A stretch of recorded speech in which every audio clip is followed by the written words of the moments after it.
ridiculed for Missoula ball. They've been ridiculed for changing the philosophy from making the finals just a few years ago. This team is a dominant defensive team. They held Dallas under 100 points again this entire season, right? They've had teams that hit 100, so I go by 25-0, but really any team under 100 points, the Celtics this year are 24-0. That's the story, everyone. It's not about the shooting. It's not about any of that. Defense. Not a lot of people think defense wins championships in the NBA anymore, right? You saw the Golden State Warriors. You've seen other teams do it. You saw Miami do it last year, and they got destroyed by Denver. The story of the finals is defense. It's not sexy. It's boring. It doesn't help anybody's storylines, but that's just the truth. They limited Dallas to just 89 points on 94 possessions. That was game one. But in game two, they held Dallas under the century mark. Once again, they gave up 98 points on 96 possessions. So, yeah, the defense slipped a little bit, but you know what? It's as consistent. Holding Dallas, right? The best duo in the league that we heard of, the great bigs down low. They can't crack 100, or they haven't yet. So, if you're the Mavericks, you blew an opportunity last night. You blew it. 8 missed free throws on the night. What was the final score? 7 points? Yup. They didn't take advantage of that. They didn't take advantage of the Celtics shooting 25%, 10 of 39 from the field. And you know what? I don't think the Celtics are going to shoot 25% again. I don't think they will. I think they'll be better than 25. And I gave you third worst efficiency of the season, and they still won. And just wait until Jason Tatum starts shooting the ball well. If that happens. Either way, they're the better team.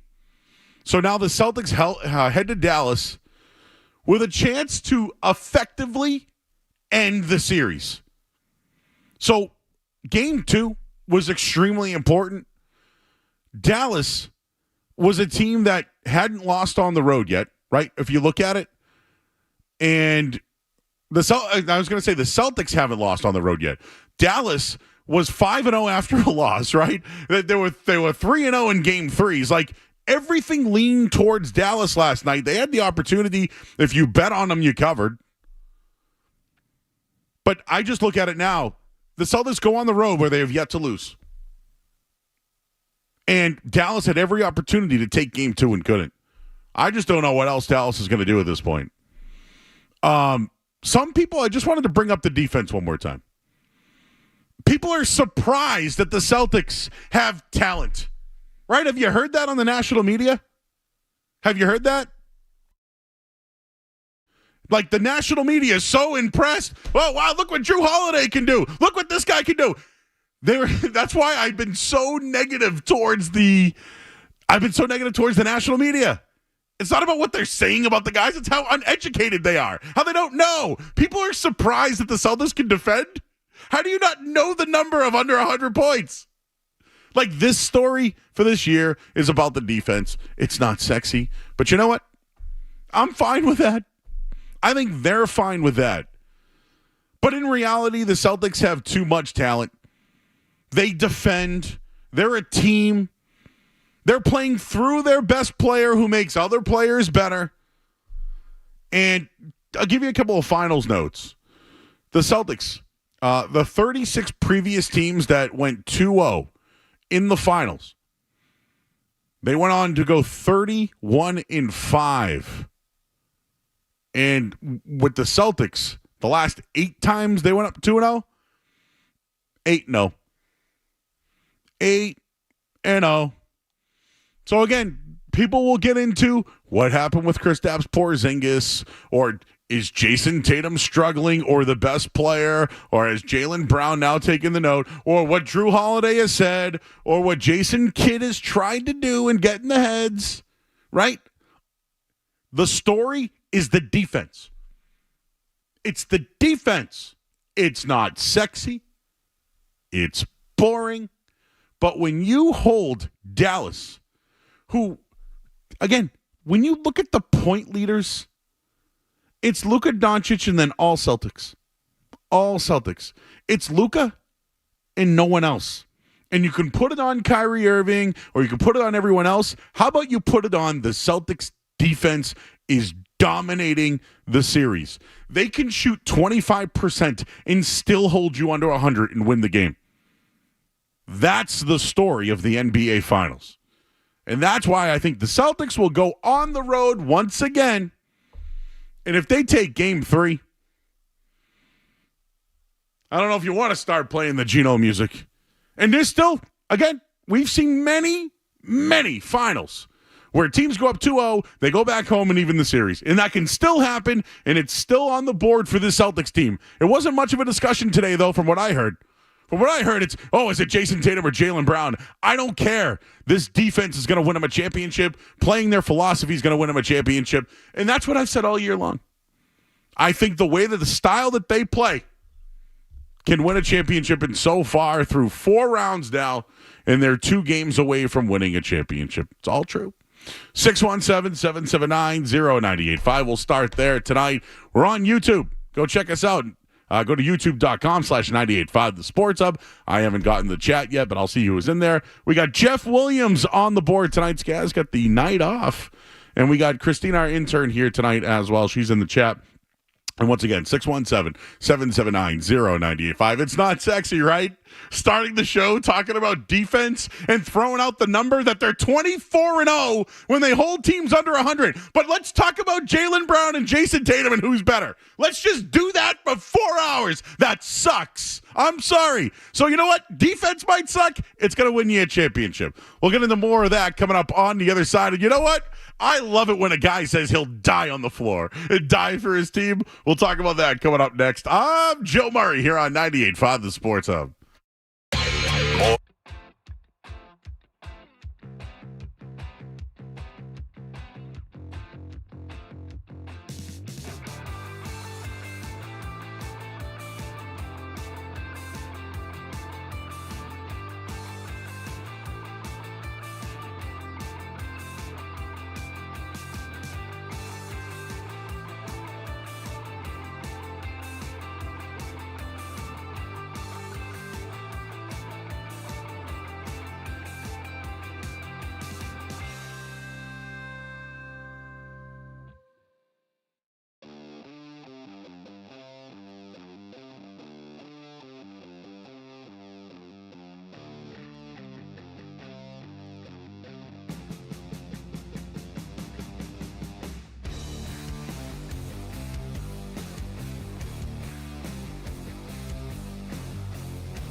boring. It's not sexy.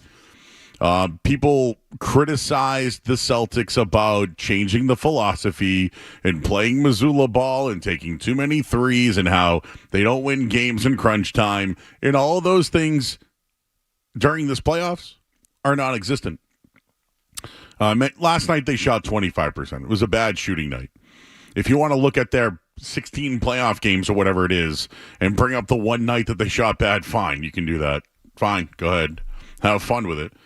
But just bring up the times that they've held teams under 100 points, right? Pacers are one of the highest scoring teams in the league. The Mavericks were one of the best three-point shooting teams in the league. They've disappeared. The Celtics have worn teams down in every single round. Their defense, and Jimmy Butler was already out, so I throw Butler up there because it helps my argument. But against Miami, they took care of business. They got the code red and took care of business, all right? Like, when they played Cleveland, Donovan Mitchell, he missed time. You know why? Because their defense was too tough, and he got hurt, and he couldn't handle it. And the same thing happened against the Pacers with Tyrese Halliburton, who hurt his chest and then had the hamstring and then didn't play. And now it's happening with Luka Doncic, who before the game last night was downgraded to questionable. It didn't move the betting line whatsoever, so I didn't bite the cheese, but sounds like he had a chest injury as well. He certainly didn't look like it at all. He was lights out. If you look at quarter by quarter, he started out hot and slowly got worse. And what does that mean? The Celtics defense wore his ass down too. And they're doing it to Kyrie Irving, and they're doing it to the bigs of Dallas as well. Like, this is the Celtics. It's not your three-point shooting team. It's not all the skills and the offense. It's the defense that they're playing and who they're doing it against. Kyrie Irving, say what you want about him, is one of the best all-time scorers, and specifically in an NBA Finals, he's done it before. He's done it before. And Luka Doncic, as high as people want to put him on the NBA pedestal, yes, he's playing outstanding offensively. He's absolutely brutal on defense. Brutal. But it's the Celtics who deserve the credit for doing that against these teams. I don't care what your path is or whatever team you want to throw it against. That's what they've done against them. Like, the two moves that they made this year, the two moves were Drew Holiday and Kristaps Porzingis. And those two guys in the first two games of the NBA Finals are the reason why you're up 2-0. So I am not doing the Jason Tatum, Jaylen Brown thing today. I'm not doing it. Because the story's not them. The story is what Kristaps Porzingis did in Game 1, what he went out and did and battled through yesterday in Game 2, but it was Drew Holiday who rose to the occasion. Defensively, scoring at will, whether it came off the dribble, in the post, or off of defense. That's the story, everybody. Their defense is leading them to the championship. They can shoot 25% from three and still win the game. They can have 10 turnovers between Brown and Tatum, and they'll still win because of their defense. Like, that's the story of the NBA Finals. They're playing defensive-minded. When people criticize them for not being that team, they're doing it now. Their star player is being triple-teamed. And he had 6 turnovers in Game 1. And, yep, he's shooting terribly. But he's finding the open guy, and the Celtics are playing better basketball because of it. They are. But it's their defense that's putting all of this in motion. Again, not what you want in your storyline. Not really how you want to start a Monday show after a win, but it's just the facts. Al Horford's numbers on the pick and roll versus Luka Doncic are outstanding. Drew Holiday is completely shutting down Kyrie Irving, and Porzingis and Horford are giving Lively and Gafford nothing at all. That's the story. It's not Brown. It's not Tatum. The team around them that they put in place this year, and the coach who had the philosophy has now turned on the defensive buttons, and it's working. They don't need their two best players. Now, they need him defensively. No doubt about it. The tactic of the coach trying to say that Jaylen Brown's the best player, trying to get them to go, yeah, it's desperate. It was that guy, Jason Kidd, suspect. I haven't dropped a suspect in a while, Jeff. Jason Kidd, suspect. You have a terrible resume off the court. You've been a coach before and spilled a drink to get a timeout. You are suspect, sir. And then you want to put it out there to the media. I think Jaylen Brown's better. Why? Why? To get people to talk about it? How about you try to figure out an offense to stop the Celtics defense? How about that? How about you try to get somebody else open besides Luka Doncic? How about that? You're getting out-coached. You're getting outworked. That's what the story is of the NBA Finals. Celtics defense is playing better than them and holding them to some of these percentages. Name another score on Dallas. Because if it's PJ Washington, you suck. And all the alley-oops and the lobs and the bigs. Missoula's absolutely out-coaching the suspect clown that is Jason Kidd. Your thoughts at 617-779-0985. No scaz tonight. Again, Jeff Williams is here. Jeff, the defense sexy? That sounds sexy to start the show tonight? Oh, yeah, absolutely, man. yeah, you'll love it, that. Went from 6 to midnight last night. Oh, you were here all last night? Oh. You missed my joke. Oh, never mind. No. I got you now. Nice. I was late to the party there. All right, you've heard enough from me. And you heard from Jeff. Let's hear from you at 617-779-0985. Let's start with Kenny G in Atlanta. Hey, Joe, you know I love you. We got to bro it up, okay? We got to bro it up on defense, right? Because let me tell you how deep I am with the defense, because I've been with you. I was just telling Christine, you got to go back to 2023, January 24th, when the Celtics lost 98-95 against Miami. That's the last time. It's all about the defense. And Joe, also know this. You know, tricks are for kids. It's a grown-up series, 5 seed, Mr.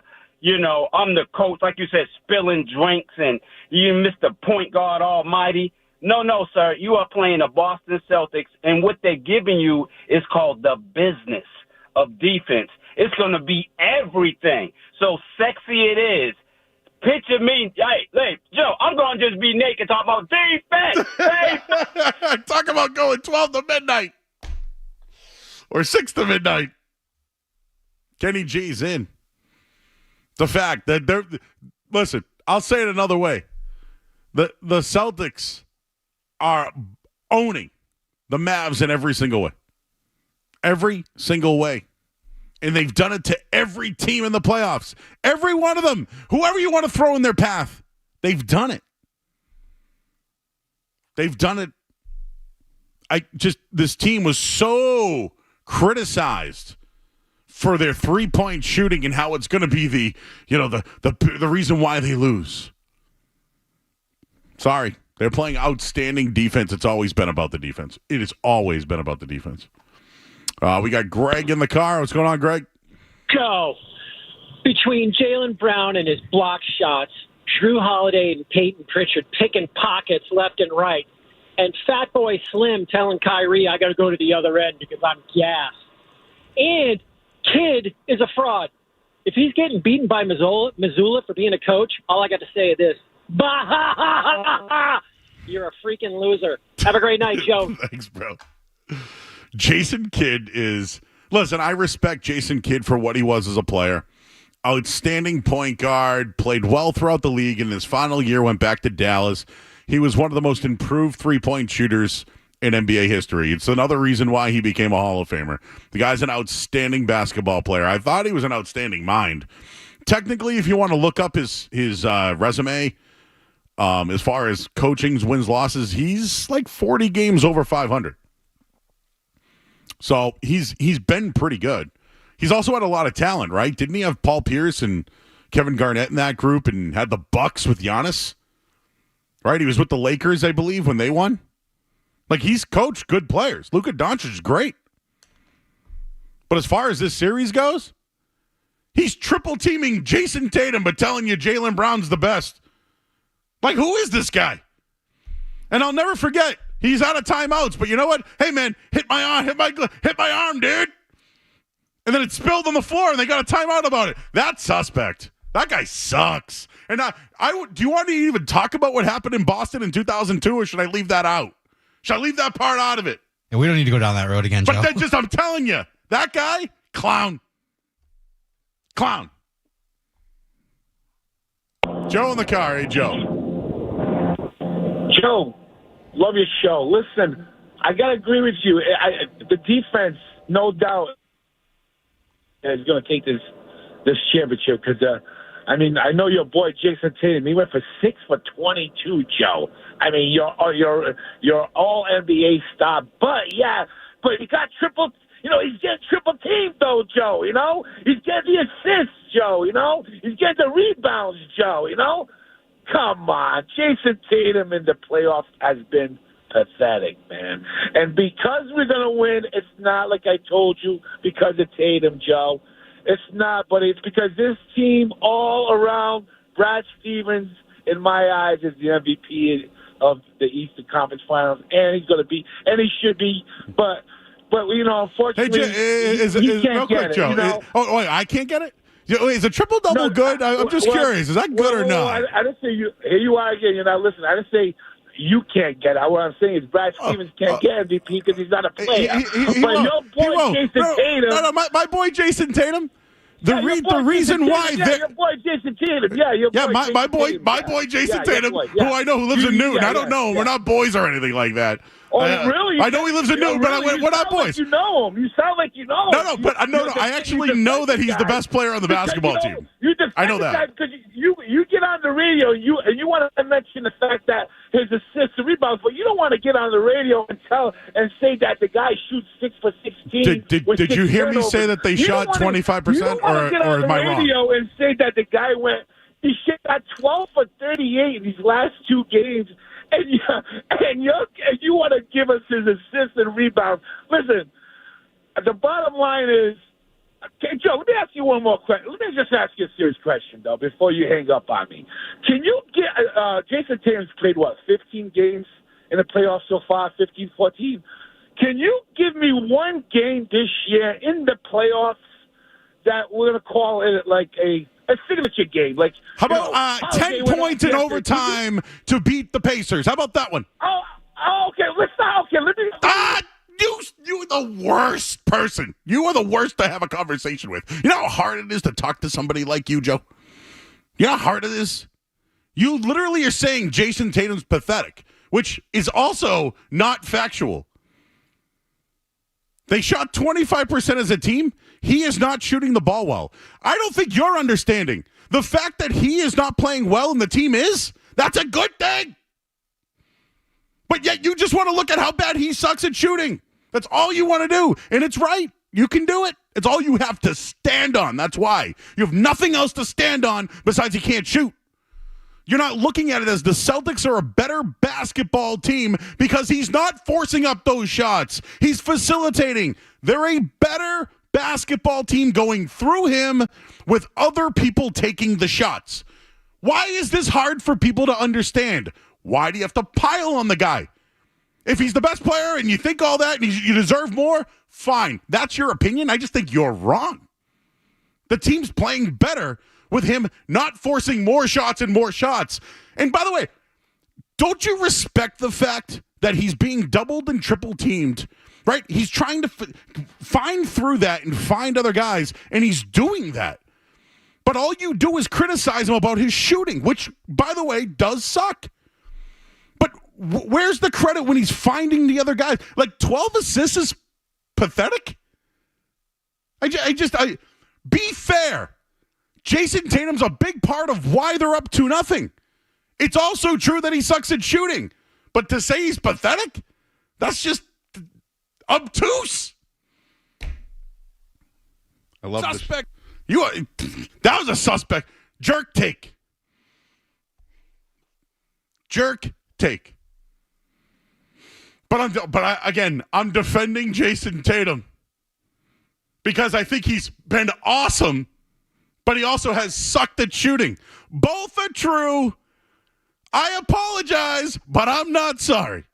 We got to get to the headlines. I'm Joe Murray. More of your calls coming up next here on 98.5 The Sports. Wow, the Celtics won, guys. They won. Can we be happy?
Back here 98.5 The Sports Hub. I'm Joe Murray.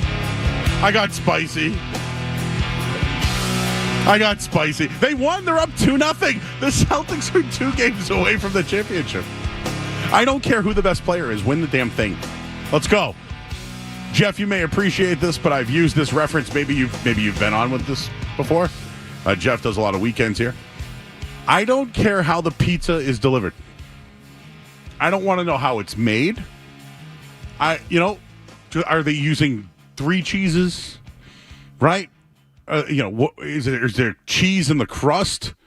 Is it a Detroit style? I don't know. What's the undercarriage look like? Don't tell me. Just deliver the pizza. That's it. I don't care if it's the best chef in the world that cooked it. I don't care. Deliver the championship. Deliver the pizza. Don't care how it's done. Who gets the credit? Just serve it. That's all I want. That's all I ask for. It's like, don't tell me how the sausage is made. Just give it to me. Don't. I love street meat, right? After a show. Sausage guys outside, right? I don't know how long that thing's been there. Just give me the street meat. I just want to eat it. Don't tell me how it's made. Just like I don't care if it's Jaylen Brown or Jason Tatum or Sam Hauser or Pritchard's half-court shot. I don't care. All I know is they're playing defense, they're holding teams under 100, and they're 24-0 when they do that.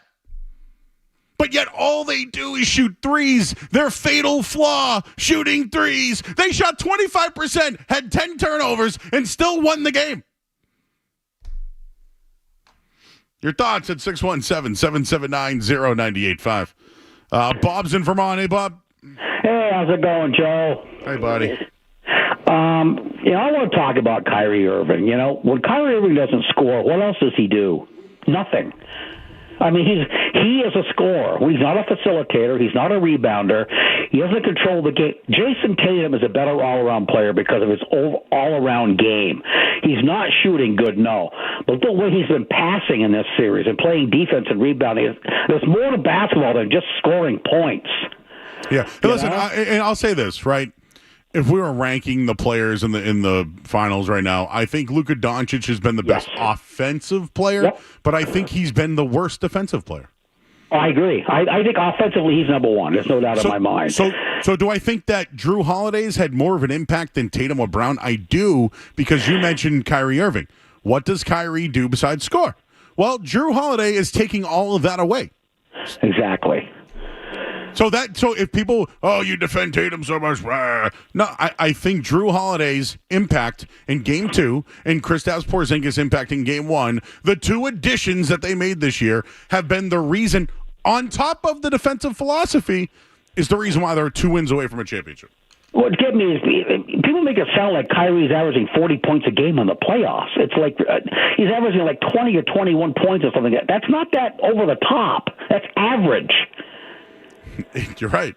Skip Bayless. He's going to come in and kill the Celtics, 40 points a game. He's never done that well against the Celtics. He never will because they're too tall for him. They get in his head. We all know how the fans get in his head in Boston. He's an offensive player. That's all he is. And if he doesn't have his offense, he's got nothing to give you. I mean, nothing. There you go, Bob. Appreciate you, bro. Yes, another storyline to the series is Kyrie Irving is giving Dallas nothing. Why is he giving Dallas nothing? Because Drew Holiday is giving him nothing. That was Joe Mazzulla's adjustment and strategy. Let's put Drew Holiday on Kyrie. We'll take him out of the mix.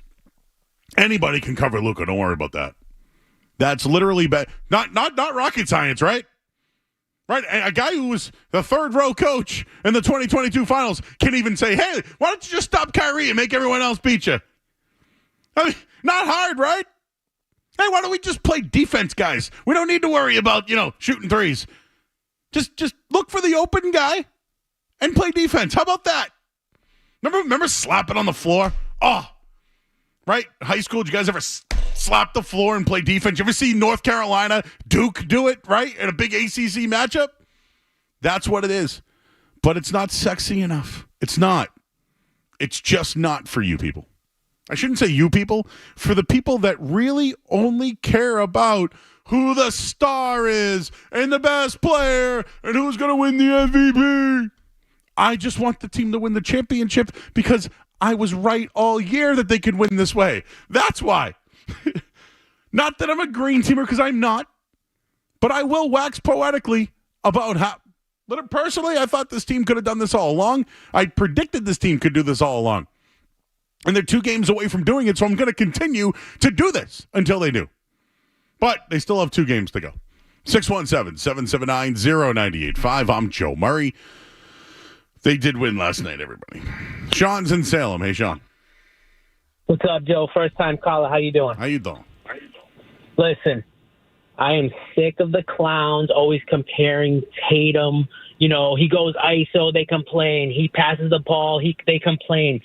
Leave the guy alone. This is the best all-around basketball I've seen the Celtics play, and all these people act like we're down 0-2. They need to get over it. Cheer your goddamn team on, and let's freaking go. Thank you for not swearing. Appreciate that. Always a solid call when you don't. I just had to look this up because, listen to me, this has nothing to do with the Celtics, so I'm just going to mention this take. And I'll give you some of the names, okay? Because there have been plenty of players who have won NBA Finals MVP who weren't the best player on the team, right? So I'm sure you looked at Jokic, you know Steph Curry, you know Giannis. They were the best players. LeBron James, best player. Kawhi Leonard was the best player. Kevin Durant went back-to-back with the Warriors, where people saying that Steph Curry sucks and can't shoot and he's not the right guy. You weren't. You weren't doing it when Andre Iguodala did it, right? You're so used to the best players in the NBA Finals winning this thing. Like, this team is so good that really 3 guys, and if you want to throw Doncic in the mix, go ahead, sure, right? You want to throw Doncic in the mix as a team that loses and can be an MVP? Fine. I don't care who wins the MVP. I don't care. But I just gave you a list of names of guys that weren't the best player on their team who were on the NBA Finals.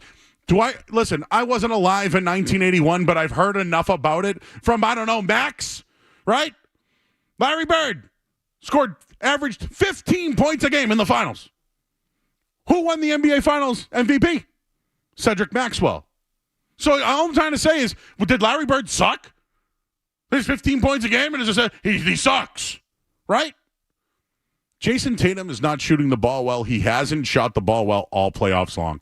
Maybe there's something to it. Maybe it's his wrist that he didn't get surgery on. Maybe it's the hip that he injured. I don't know. I'm not giving him an excuse. I just think he has not shot the ball well. That's fair to be critical. It's fair to be critical. But if he was hurting them so bad, wouldn't he be on the bench? Like, if he was hurting them so bad, wouldn't he be forcing more shots that hurts the team? People have clamored, literally. Tatum, take less shots, give Jaylen Brown the ball more, facilitate pass, etc. They're actually doing that now. But you guys don't like it. And they're 2 games away. But you want to be so critical about one guy when it's the team and their defensive philosophy that is doing this. By the way, the 2 guys that weren't on the team last year are the reasons why you won games 1 and 2. 617-779-0985. I got your betting numbers. I got some good ones. We'll do that coming up next. I'm Joe Murray here on the Sports Hub. More Joe Murray coming.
Back here 98.5 The Sports Hub. I'm Joe Murray.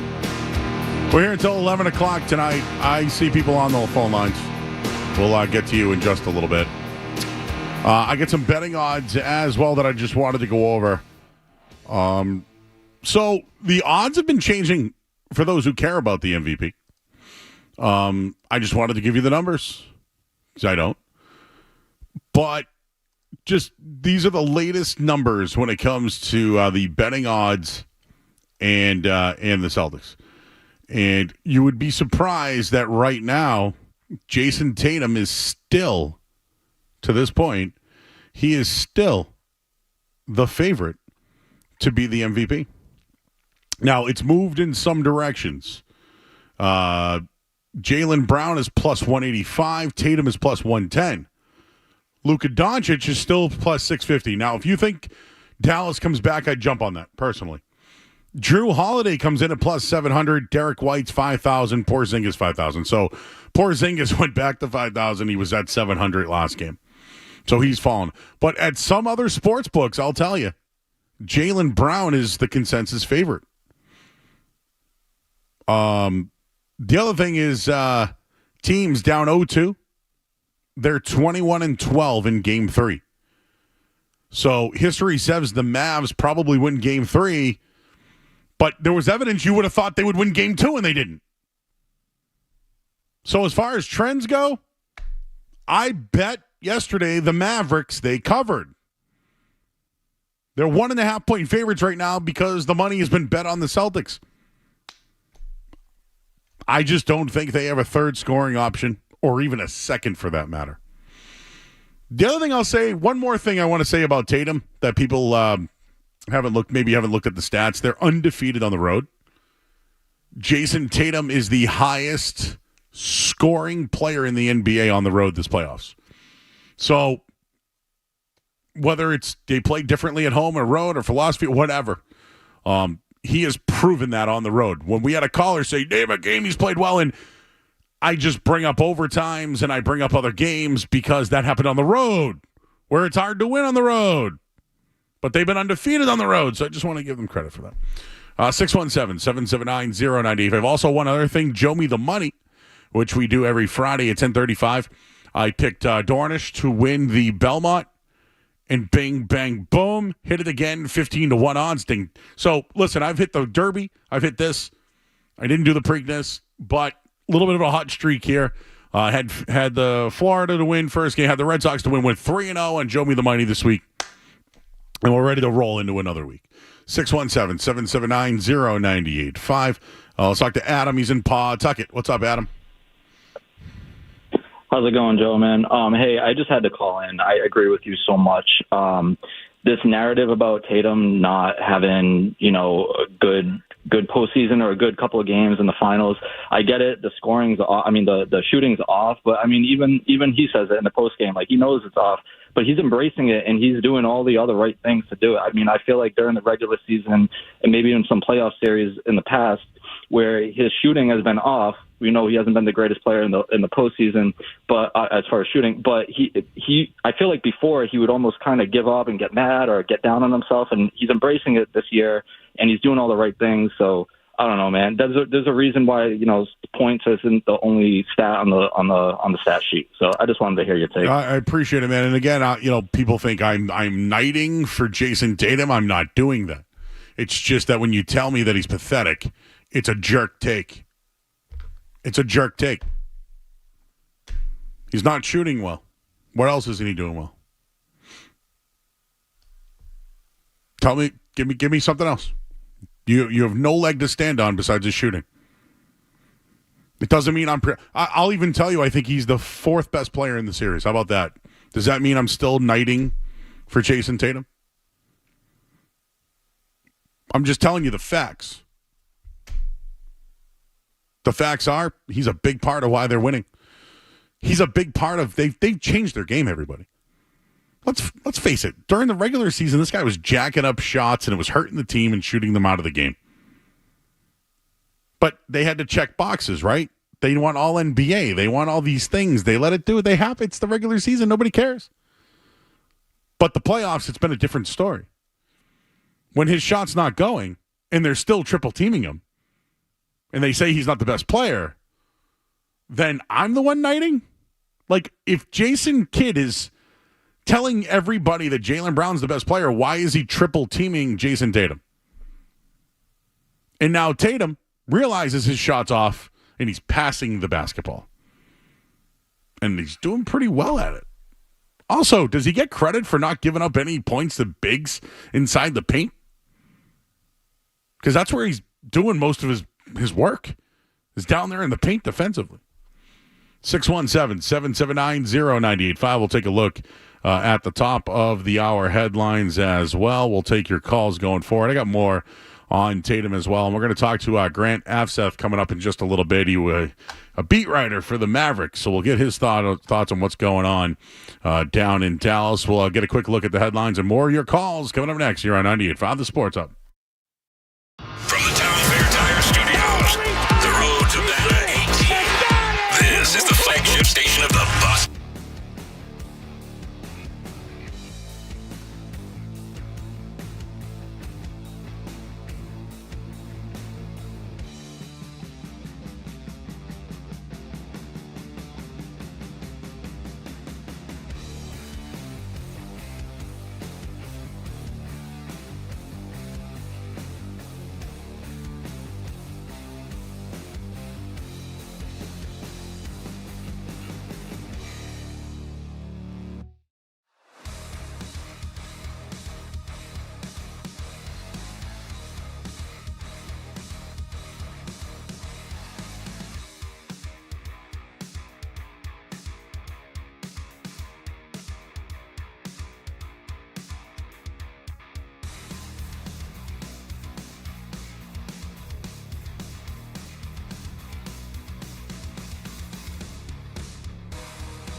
Again, if you want to think I am knighting for Jason Tatum, go ahead. I hope it helps you sleep at night. Go ahead. I'll tell you, I think he's the fourth best player in the series right now. I think his shooting is historically low. He is turning the ball over because he is being double and triple teamed.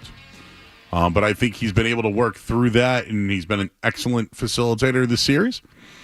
And you might think that him actually not forcing shots and playing hero ball and iso ball, they'd be a better basketball team, and that's exactly what they are.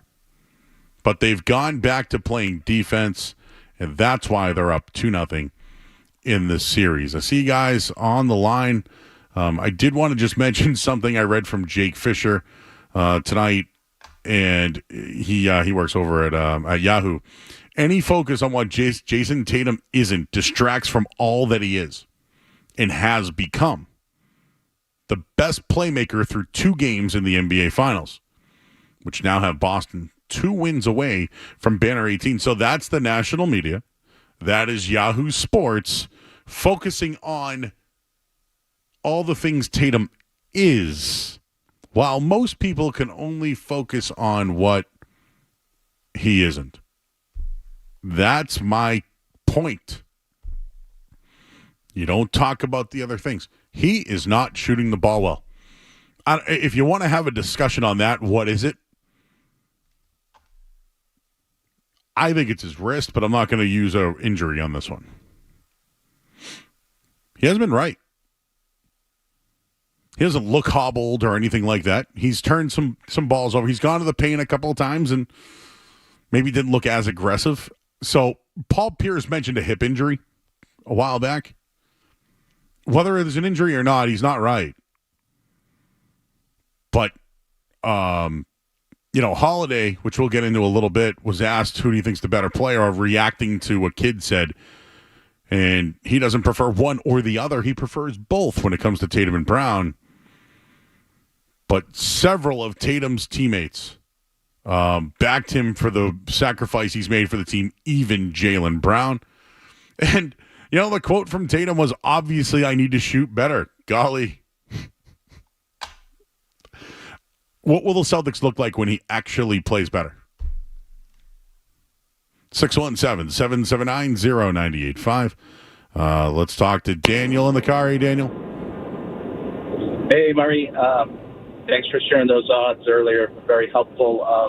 I kind of agree with you. I think you take a step back and you look at Tatum's game, and what really I think is the key difference is his physicality. He has been a dog on defense, and if you notice, he's been leading with that shoulder, and I think he's intimidating the other team. This is the first time I've ever seen this out of Jason Tatum, and as you said, he's drawn 2-3 triple teams, providing the spacing for the rest of the team to excel. And I think he might not be the best player, he could be the fourth best player, but he might be the most important player right now. You take him off the floor, and I think the Celtics are going to, they might be up one game. I don't think they'd be up both games.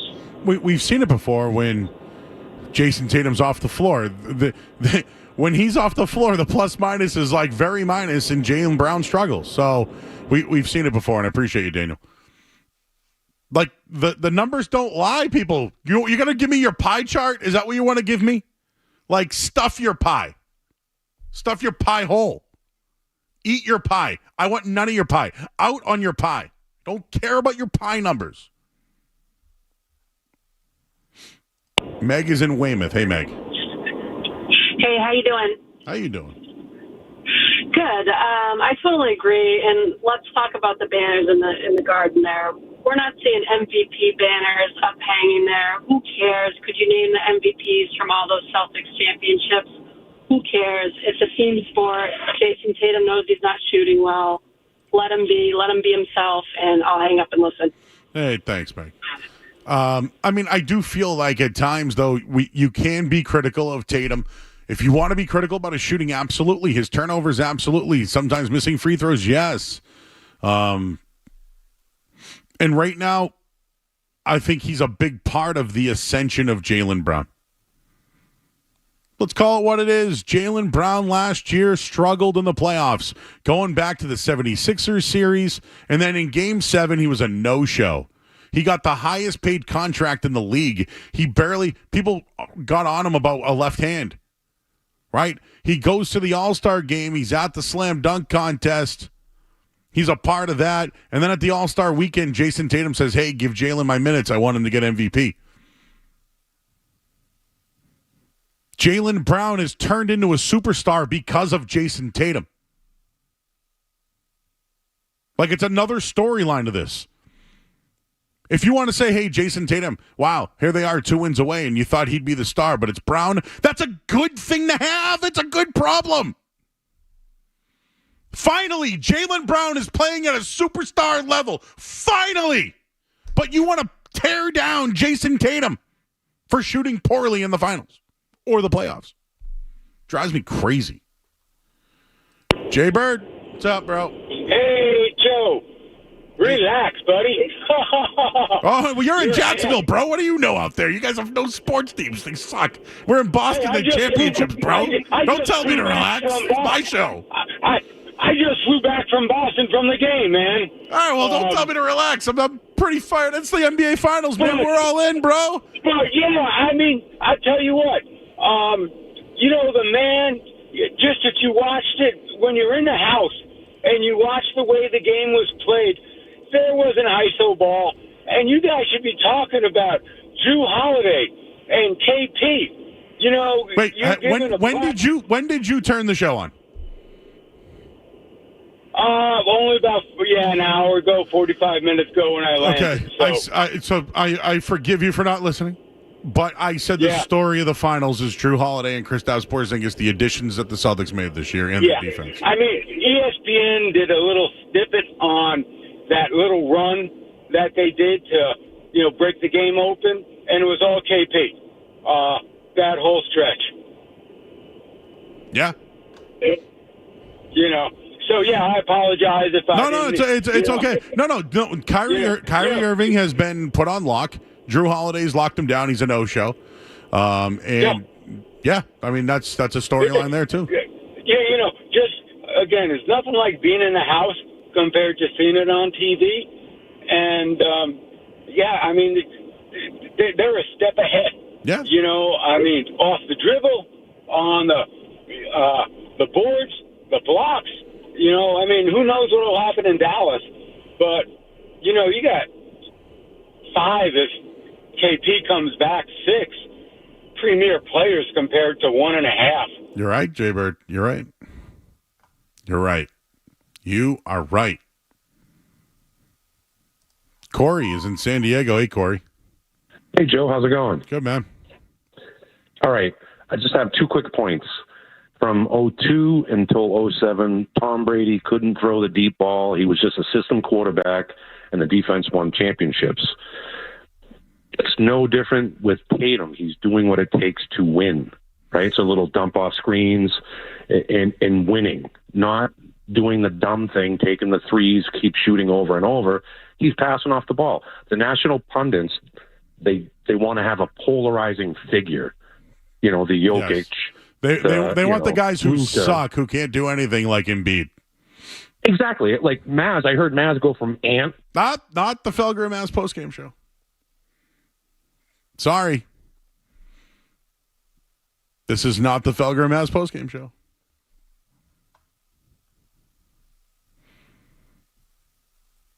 Andy's in the car. Hey, Andy. Hey, how are you? How you doing? I'm good. Yeah, I don't know what's been said all day about Tatum. I just think, we're on a 9-game winning streak. He's arguably the best player on the best team.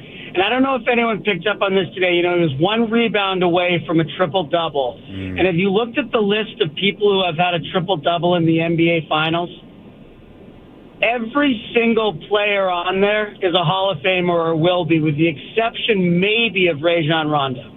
Mm-hmm. Thanks, Andy. Yeah, you can look at the NBA Finals list, too. The MVP. Not always the best player on the team. Not always. Jeff's in Wareham. Hey, Jeff.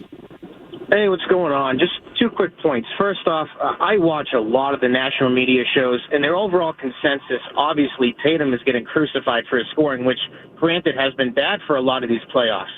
The thing is, I would take his game last night over Luka's, who had a great first quarter, maybe even first half, but then pretty much disappeared for the remainder of the game and looked fat and out of shape. And that's what a lot of people are commenting on, too, is that Luka did not look good for half that game. Whether you want to blame the injury, whatever. I'll take Tatum's game over that. He's at least playing smart and is passing the ball. But just the second thing, the national media commenting on the Celtics' path and how they got here, it's funny because, I don't know, it seems ridiculous. They've played who's in front of them. Denver didn't beat 150-win team last year. Right. Denver and the Mavericks have beaten teams in front of them. So I don't know. It's ridiculous. It is, Jeff. It's ridiculous. I just saw this from Jamal Crawford, if you remember him, former NBA player. I salute Jason Tatum. His team up 2-0 in the finals, and some are criticizing he's not going for 40 every night, looking at stats and percentages, but it's all about winning. Make it make sense. I like that guy who called in about the Patriots analogy, right? It wasn't pretty, the dink and dunk.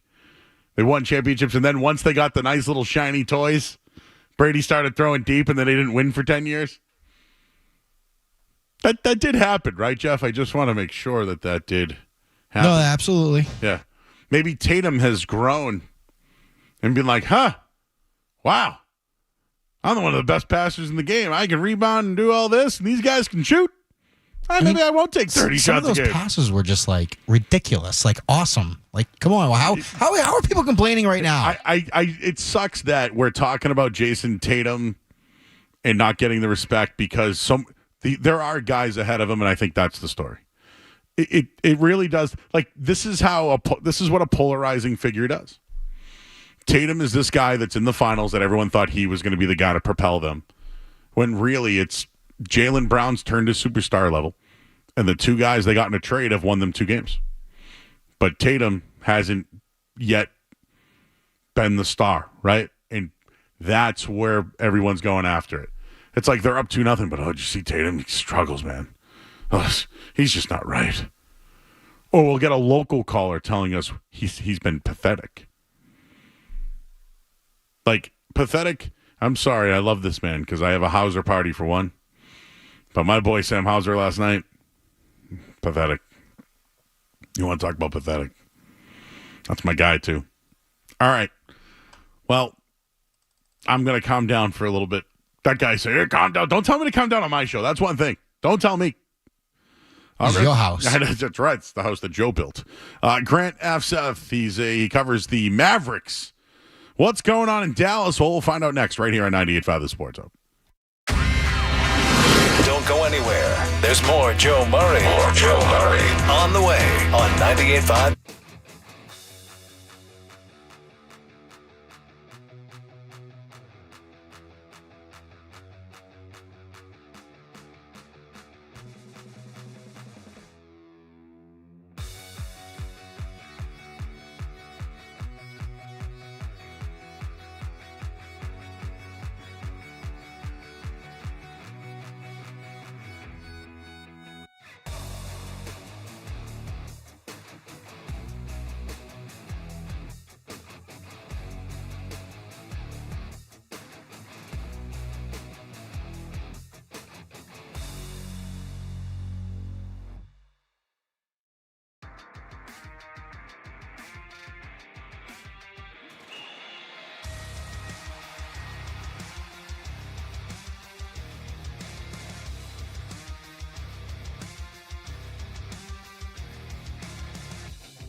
We got all your Celtics coverage here on the Sports Hub Wednesday night. I'll be on until 1 a.m. as the series now shifts to Dallas with the Celtics up 2-0. And, well, only 5 teams have ever come back down from 2-0 to go on to win the NBA championship. So let's go to the Volkswagen Dealers Expert Hotline right now. And we'll welcome in Dallas Mavericks beat writer, Grant Asfeth. He does some work with Mavericks SI. And Grant, you're coming back from Boston, now going to Dallas. How does the vibe feel for the Mavericks at this point, being under 100 points in 2 consecutive games? And, well, Luka Doncic running out of gas in the fourth quarter. What's the feelings like in Dallas right now? Yeah, I think definitely that game 2 feels like a missed opportunity, especially with Boston shooting poorly from the perimeter. Typically such a, high-powered shooting team. When they have an off night, that's one that you have to capitalize on. So heading back to Dallas, there's I would say a lot of pressure to defend home court in game 3. I mean, for obvious reasons, because if you go down 3-0, you're pretty much cooked at that point. So yesterday you broke the news about Luka Doncic having the chest injury. You can bring up the medical term of it, but he's dealing with a lot of things right now. But how serious is it? On the NBA broadcaster on ABC last night, they showed Jaylen Brown hit him. So was something re-aggravated at practice there? And was there any chance he was not going to play? Because, of course, we know Jason Kidd's tactics so far in these playoffs. Well, Luka did actually – he's pretty straightforward and honest about his injury stuff. Like, I think sometimes they get overblown with, like, kind of the conversation by external, like, reporting and all that stuff, like, kind of over-asking about, like, how are you feeling today? And he's just like, well, it hurts. Well, he's going to say that because you asked him about it. It's not like he's going out there and saying it. But I think with his injury, that definitely was something that happened. Game 1 the next day, he kind of woke up and mentioned that he felt like he basically was kind of surprised by it, where it was a bigger problem than he really thought it was going to be from that charge play that they don't really know exactly which play it was, but that was basically one of those plays that they thought it could have happened against Jaylen Brown. So I think there was a genuine chance, but he's always going to play if he has like a realistic chance to be able to play. And I think they did a lot of measures to be able to get him to that point. I mean, even they were wrapping him up even before tip-off. I'm not exactly sure what went into that one. Might be heating pads stuff, all that kind of, whatever the medical staff is doing there. But I think it definitely took a real effort to get him to play because he has been playing through multiple injuries. The right knee sprain since the first round, that has hampered him at times and gotten worse in certain matchups. And then the left ankle soreness, I should say, has been a problem since the second round against Oklahoma City. I mentioned the tactics by Jason Kidd, him coming out saying Jaylen Brown's the best player on the Celtics, yet he continues to triple team Jason Tatum. I just wanted to ask you about Jason Kidd. How did that get over with the media and fans in Dallas? Was it a desperation move? I mean, do you believe that as well? I think Jason Tatum is the better player personally, but I do think a lot of people do agree with you. I think the mindset there was that definitely seemed like some gamesmanship. If you're loading up on a player, as you said, Jason Tatum, you probably want him to overdo it and press. Just like, at times Anthony Edwards did when he was the focus of their game planning in the Western Conference Finals. He had some, inconsistency with like passing turnovers and, kind of, having to be relied on in that way. And I think they kind of want to be able to focus their efforts on one singular star and be able to make life really challenging on that player. So if Jason Tatum took that a little personally and started to, press a little bit, then that would be considered a win, for the Mavs. But, of course, he dished out 12 assists, tried to score when he could, when it was available, missed some finishes that surely he would like to have back, and I'm sure he makes consistently. But definitely seemed like gamesmanship on Jason Kidd's part. All right, we're talking about Grant Asfeth. He's a Mavericks beat writer for Mavericks SI. He's just coming back from Boston. Now the series heads to Dallas.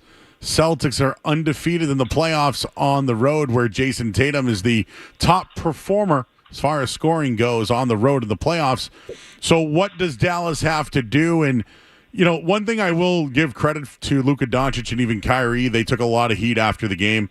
Like Doncic said, his free throws and, some of the defensive plays he made was some of the reasons why they lost. But what about Kyrie, who has legitimately been taken out of the series by Drew Holiday? What have you heard from Kyrie, and what's kids' thoughts on what they could do to get him going?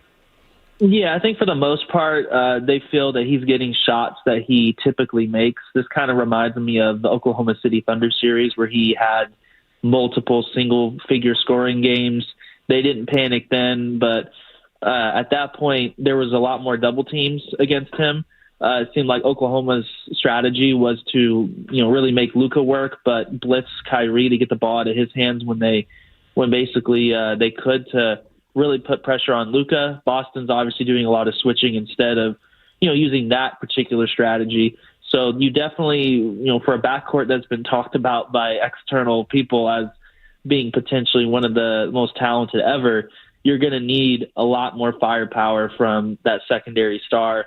And, as you mentioned, there's a lot of impact that's being left to be desired. P.J. Washington has been the second leading scorer for 2 games so far in this series, and was, the leading scorer overall 3 times against Oklahoma City. That can't happen. You need the secondary star to really step up, take pressure off Luka, and, doing so would help him have the energy to be more competitive guarding defensively like he was in previous playoff series, because that is something he did step up, and he's guarded some of those top players quite well whenever they're hunting him, and was a more, capable off-ball defender running shooters off the line because he had the energy to do it. So you need kind of all those things that trickle into one another to go your way, and a key factor in that is Kyrie Irving bringing that aggression offensively that's leading to efficient scoring results.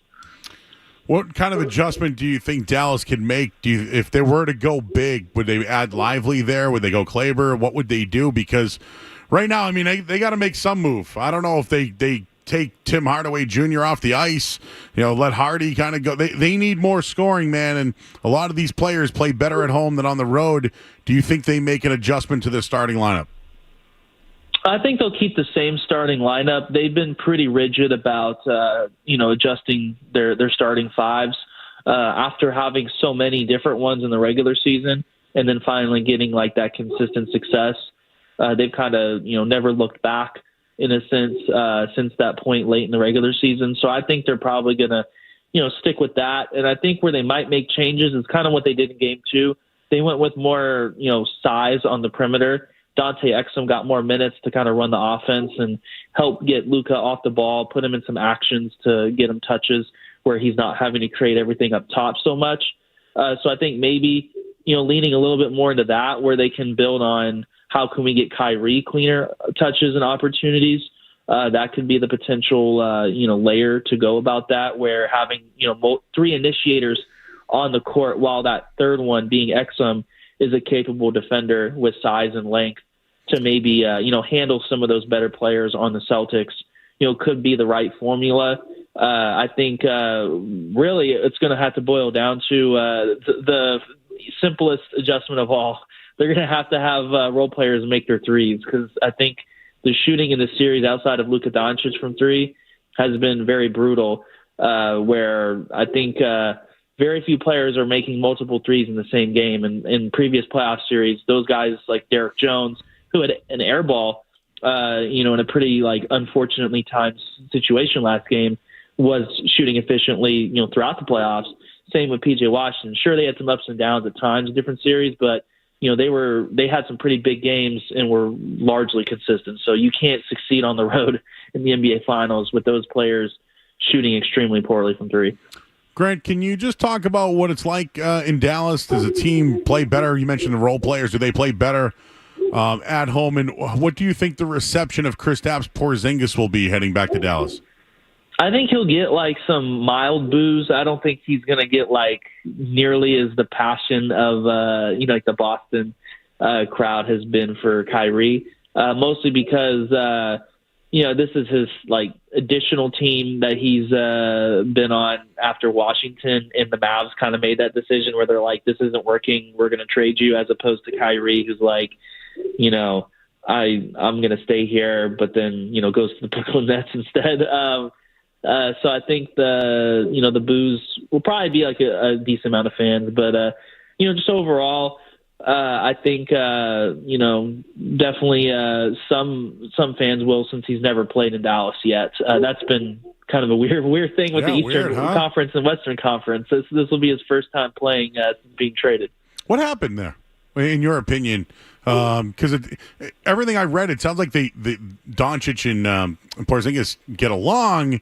It just didn't happen on the court. What do you share regarding Porzingis' time in Dallas? Well, I think for the most part, there were some basketball challenges. Like they ran into the Clippers twice in the first round, and they couldn't get over the hump. And a big part of the Clippers being a tough matchup was they put Porzingis in spots that he just wasn't effective at that point of his career. Like with Nick Batum at the 5, they had a lot of versatility with, Paul George, Kawhi Leonard more in their athletic primes, switching everything and making it really hard for Porzingis to be a threat on the perimeter on pick and pops, stuff that he's used to feasting against big men, since there wasn't a center to really exploit outside of, Luka drawing Zubac on switches. The problem with that was you often had to have Porzingis post up smaller players, and he really struggled at that point in his career.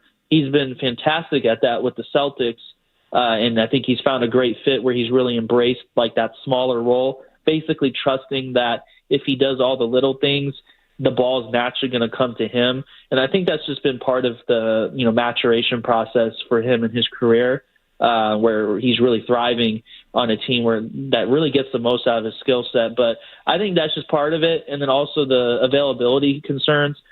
He dealt with injuries where, he wasn't available for their playoff appearance in the bubble. He got hurt mid-series. And then outside of, that context, another series against the Clippers, he came back from an injury where it really affected his mobility, and to the point where Paul George kind of called it out indirectly and said, we're able to get to the rim because this team doesn't have a rim protector. Yes, I remember that. That's seems like such long ago. A bunch of our media is going out to Dallas. I went there a couple of years ago for WrestleMania. Pecan Lodge was my favorite place. Do you have any recommendations for our crew that is going out there? We got a boatload of reporters going out there, man, because some think they might be able to clinch this thing in a sweep.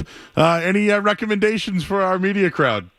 Honestly, everyone seems to love Nick and Sam's by the American Airlines Center. That's usually where a lot of teams go as well too. So that might be a good one for you. All right, I'll let the guys know. And I don't know if you want to give a prediction here because he went on Boston radio and said this. But how do you feel about the series? Is this thing lopsided? Do you look at Boston as there's just too much here and there's just not enough here on the Dallas end? I will say this: with how postseason basketball goes, I think Celtics are clearly the better team, the deeper team. But you just never know with how weird some games can go. For example, as we were talking about, the Thunder had a very good strategy against the Mavericks, but P.J. Washington literally led the team in scoring. Yeah, they couldn't score, secondary. Right? OKC couldn't score. That's the reason why they struggled in that series. Exactly. So I think that's where we're having problems from a Dallas perspective, is that they're not running into that team that's going to struggle to score. So, unless there's some uncharacteristic shooting struggles where things go Dallas's way and they protect home court, a 2-2 series or, 3-1 is a little different than, obviously getting swept if these struggles continue. But I'll be interested to see how it goes. I expect the Celtics at this point, history suggests very strongly over 80% of teams that have gone up 2-0 have won the series. So that's pretty hard odds to overlook with a more talented roster and having the home court. But, definitely going to be interesting with these next two games if Dallas manages to, settle into the finals a little better, because Kyrie Irving, as we mentioned, really struggled. Maybe being in front of Dallas can build some momentum for him. Maybe their role players are, a little less, I guess you could say, playing like deer in the headlights a little bit, where there's air balls and uncharacteristic times where they're trying to dunk on players and getting blocked that they don't normally try and stuff like that. But I definitely expect Boston to pull out the series. All right, you heard it there. Grant Asfeth, Dallas Mavericks beat writer, says Boston will win the series. I'm kidding. I'm joking. He didn't say that. He just thinks they're the better team. Grant, appreciate your time, man. Thanks. Great work. Keep up the good work. And we'll see if this thing's a series, man. I picked Celtics in 5, so maybe coming back. I don't know. How was your travel? Do you want to come back to Boston? You know what? I actually like Boston as one of my more favorite NBA like road spots, and I only go there once, so I definitely wouldn't mind going there for sure. All right, if this thing extends a little bit, we'll have you back on, my man. Appreciate all the time tonight. That's Mavericks beat writer Grant Asfeth. Check him out, MavericksSI.com. Grant, appreciate it, man. Best of luck. Yeah, thanks for having me. I appreciate it. You got it. He's Grant Asfeth, everybody. Check him out. We wanted to get a Dallas point of view. I think he kind of nailed everything we've been saying. I'm sure he's just, at this point, they need scoring. Imagine that. You need to score the basketball to win. Did you know that, Jeff? 89 points ain't going to do it. Yeah, that's right. So that's why I credit the Celtics defense. Yet most of the people only care about one guy and his offense. It's crazy, huh? Hey, speaking of offense, Patriots, OTAs? Take a little bit of a Celtics breather. I see you guys calls on the line as well. We got in or out at the end of the hour with Jeff Williams. How about that? Well, we got to get to the headlines here. I'm Joe Murray, 98.5 The Sports Hub. Sports Hub headlines.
has done what he's been asked to do.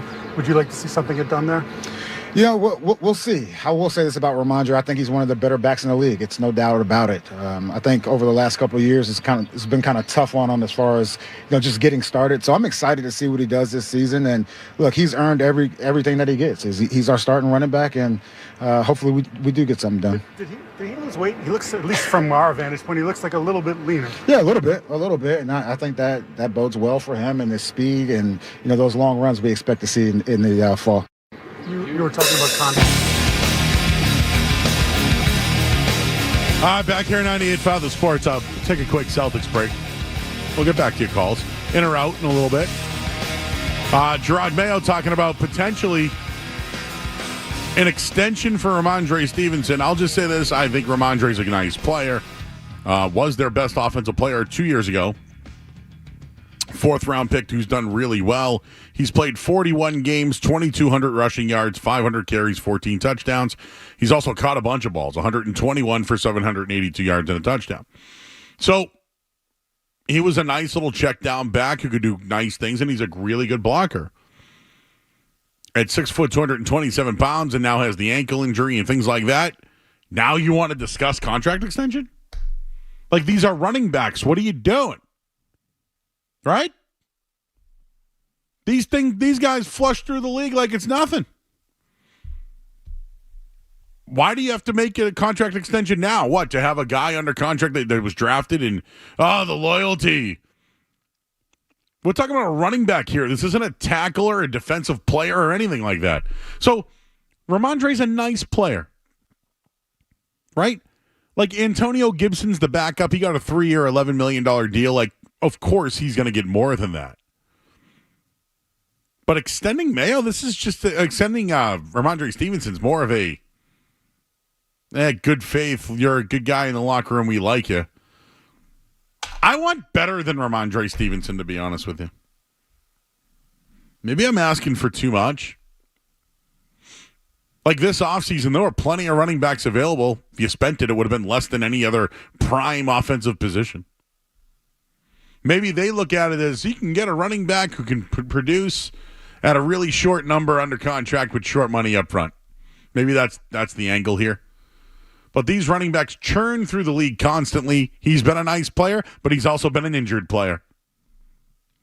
And you just drafted one late in the late rounds.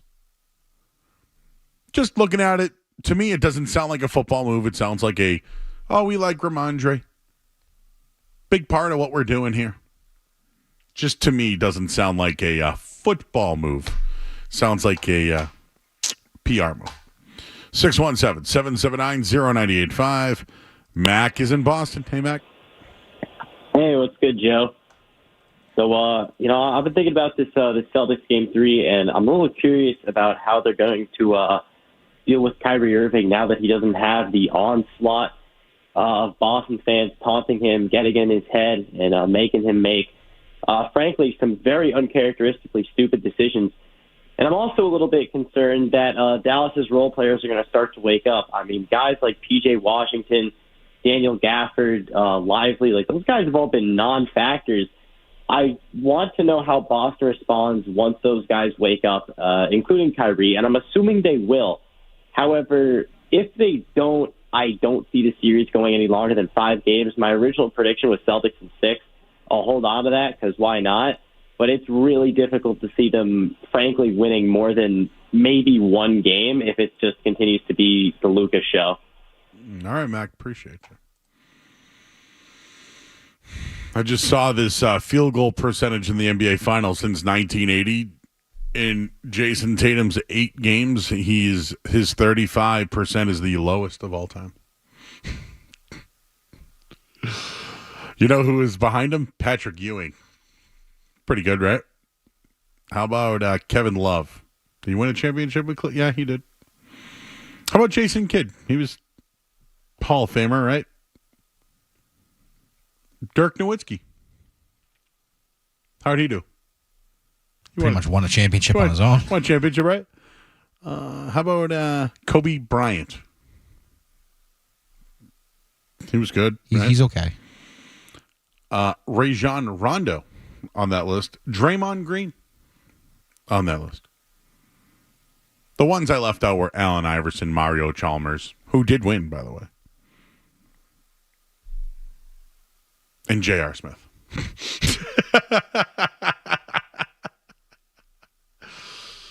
Yep. Jason Tatum, lowest field goal percentage in NBA Finals history, everybody. Let's narrow in on that and talk more about that coming up next. No, you know what we got next? Jeff Williams is here tonight, and we have in or out. What's it going to be, McFly? We'll tell you next here on 98.5 The Sports Hub. What's it gonna be, McFly? Are you in or out? More Joe Murray coming up on the Sports Hub.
I've tried lettuce.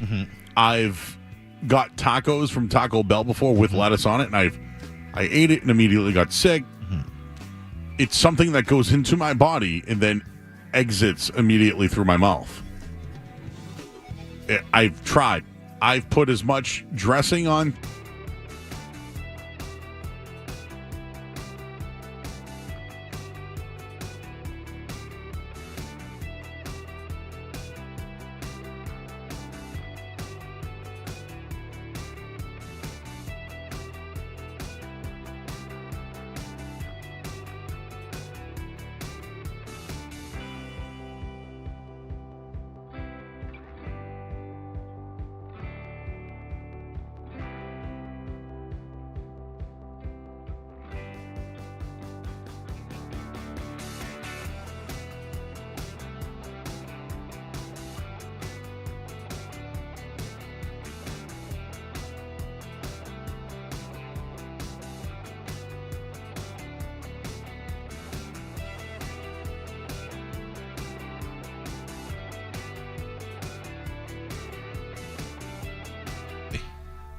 You have to. Especially for Don't Look Back in Anger. What's your favorite Oasis song? Oh, boy.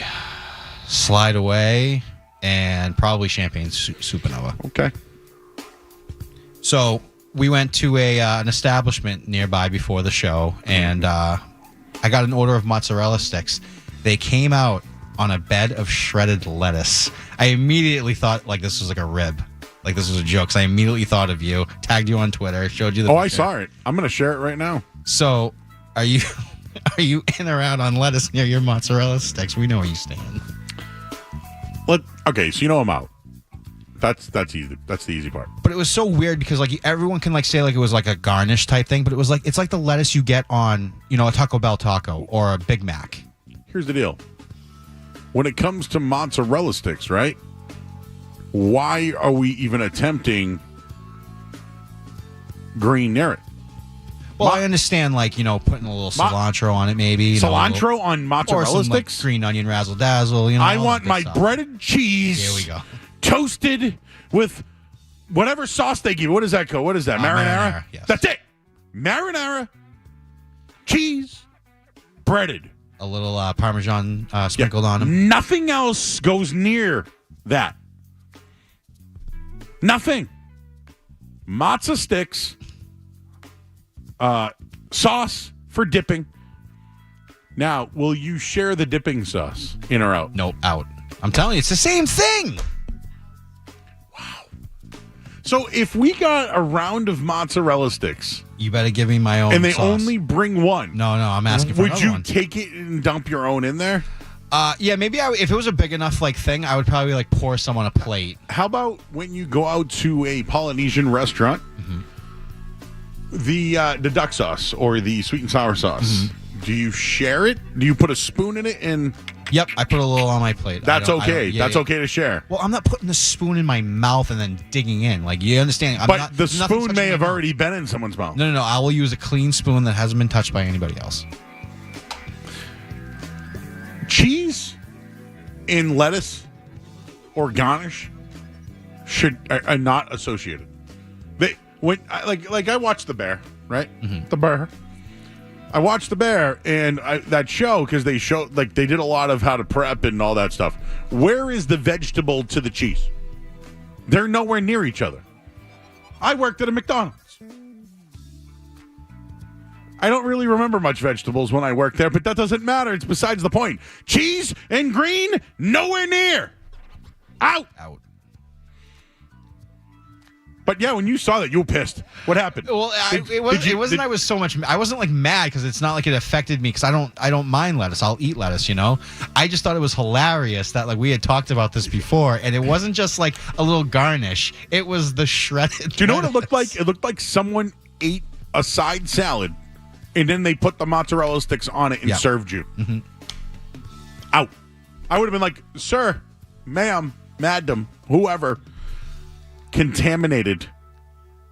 And they would have looked at me like I'm the crazy one, right? Oh, absolutely. But they're the crazy one for serving me a plate with green. I didn't ask for green. I asked for cheese that was breaded and toasted with sauce. Yes. I didn't ask for lettuce or celery or whatever that was, leftover green. But I'm not the one with the problem. They are. Yeah. What else? All right, so we're gonna go jump into sports now. Are you in or out on Darvin Ham going back to the Buccaneers? Well, the Bucks. Bucks. You know why I'm in on this one? I have a feeling Doc Rivers is gonna be like, you know what? Screw this. Like he's gonna go back to the Bucks who are watching Drew Holiday do this. Yeah. Just remember, they traded Drew Holiday for Damian Lillard and then let Holiday become available to Boston. That's got to suck. Not to mention Doc Rivers kind of sucks as a coach. Is he one of the most overrated coaches of all time? That's a good word for it. He really, I mean, if you look at his numbers in the long run, he'll have probably Hall of Fame credentials with a championship. He's got Lawrence Fishburne playing him in a documentary series. Did you watch that? I've been accused of being one. That is very green teamer. Mm-hmm. That is, especially if the owner of the team is chirping the star player of the other team. He's having fun. He's got a championship coming soon. Hey, listen, he has every right to be a green teamer. He pays for the team. Yes. He's the ultimate green teamer. Might as well start calling us all Wick teamers. Trademark that. What else we got? Any other in or outs tonight? All right, so we got big happening at Fenway this past weekend, the Savannah Bananas. Are you in or out on those guys? So I'm in on it. I guess the place was sold out from what I heard. There were baby races. Tickets were very expensive. Yeah, well, yeah. Mitch Moreland was there. John Papelbon was a part of it. Yes, John Henry was up in the box. So that's what it looks like to fill a stadium, huh? This is how we get happy fans. And so think about that, though. Place got sold out.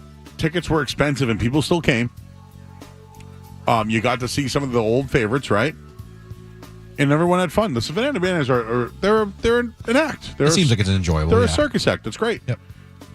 But I think that might be the only time you see Fenway Park completely sold out in a long time. Like, that's kind of sad that you need to bring in the Savannah Bananas to sell out Fenway. It's funny. I brought that up when Messi came to Gillette. I go, when's the next time this place is going to be filled up with this much excitement? Even football, for that matter. Musings, Brady night. There we go. Anything else, Jeff? I know you had one. Yes. So my daughter graduated high school this past Congratulations, weekend. daughter. Congratulations, Jenna. Don't call me daughter. You graduated. Sorry. So her graduation was Saturday at 10 in the morning. A 10 a.m. graduation, 10 huh? 10 a.m. I remember mine, I think it was at like 5 at night. Seems like everybody else, like I've had a lot of my friends, kids around the same age have been graduating, and theirs were all Friday nights or Saturday nights. I was at 10 in the morning. So are you in or out on an early morning graduation? I'm trying to think, when have I gone to a graduation? Mine was a 5, 6 o'clock, something to that degree. You know what I don't like? Is like if the last day of school is on Wednesday, but you have to show up on Thursday to graduate. I think my last day of school was on a Monday, and I had to come back on Friday to graduate. Yeah, if you're like, I'm done with it, just give me my diploma. It wasn't like you're going to send it in the mail. No, you have to walk. Yeah, you had to walk. The only thing I like about 10 a.m. is you get the rest of the day. It's true. That was the one perk about it. But I had to get up at like 8 in the morning. You had to get up early. You had to probably put on a, Oh yeah, no, I got all dressed up. Yeah. Did you cry? No, I didn't actually. So your daughter graduated. Yes. Now, and she's 16. Right? No, 18. No, she's 16. 18. You just had a party, didn't you? Did we have a party for No, her? yeah, you did. No, you went away. You went. Oh yeah, no, she's a cheerleader. So she's 18. Yep. That means that she's an adult now. Yes. So you have more freedom. Oh, you have no idea, Joe. You have no idea. So her walking the stage was kind of like your... Brother, I graduated from child support. Let's go. Let's call a spade right now, Joe. Oh, yes! Jeff has graduated, everybody. Can I graduate? Oh, that was great. Oh, that was so good. Jeff's daughter graduated. She's 18. Child support out. I'm sorry. Why does that make me laugh so much? All right, we got to go to break. Oh, we got the headlines. We went late. Yes. That's my fault, everybody. I'm Joe Murray. I apologize, but I'm not sorry. From the Town Fair Tire Studios, the road to Banner 18. This is the flagship station of the Boston Celtics. The Boston Celtics swarm the floor. WBZFM and HD Boston 98.5, the Sports Hub. Easily Media Group Station. Sports Hub headlines. Screw them kids. All right, we got the Stanley Cup Finals in action right now. 1-0 Edmonton. After one period, Florida has a 1-0 lead in the Stanley Cup Final. And, of course, the NBA Finals will continue on Wednesday night. Oh, that was great. Headlines, they are brought to you by Safety Insurance, providing comprehensive coverage for your auto, home, and business. Ask your independent agent about safety. I'm Joe Murray. Your next update soon. This is Kristaps Porzingis. Left-hand dribble, lobs it. Porzingis catches with one hand and throws it down. You're listening to the home of Boston Celtics basketball. 98.5 Sports Hub. Everybody knows Joe. Just keeps getting better. Joe Murray on 98.5 The Sports Hub. Oh, man. It's game 2 is in the books. Game 3 is coming up. I started spicy. Now it's funny. It's the emotions of the show, you know? Another couple hours here. We're here till 11 o'clock tonight. I know some people have been holding. Sorry for all the fun. Let's see. Derek or Charlie? Where do we go? Well, Derek's been holding longer. So Derek in Upton. Hey, Derek. Hey, how are you, Joe? How you doing? Guys, I'm good. I was actually at the game last night, and I had my eyes trained on Tatum, and his stat line is no reflection of how he played. He was absolutely horrible on defense. And the two things about Tatum that drive me crazy is that he wants to defer. Everyone's like, oh, he's deferring. He's doing the right thing. No, he wants to defer because he's scared. And we'll see what happens when he goes to Dallas, because I guarantee if he plays better in Dallas, that validates my point. Derek, I completely disagree with you. All right. No, give it to me, Joe. I mean, I don't. What do I have to say? You tell me how he was so terrible on defense. Oh, he was horrible. He olayed the slowest Lucic, the slowest guy on the court, like Who? 3 times. Who? Lucic. No, do I have it wrong? Lucic.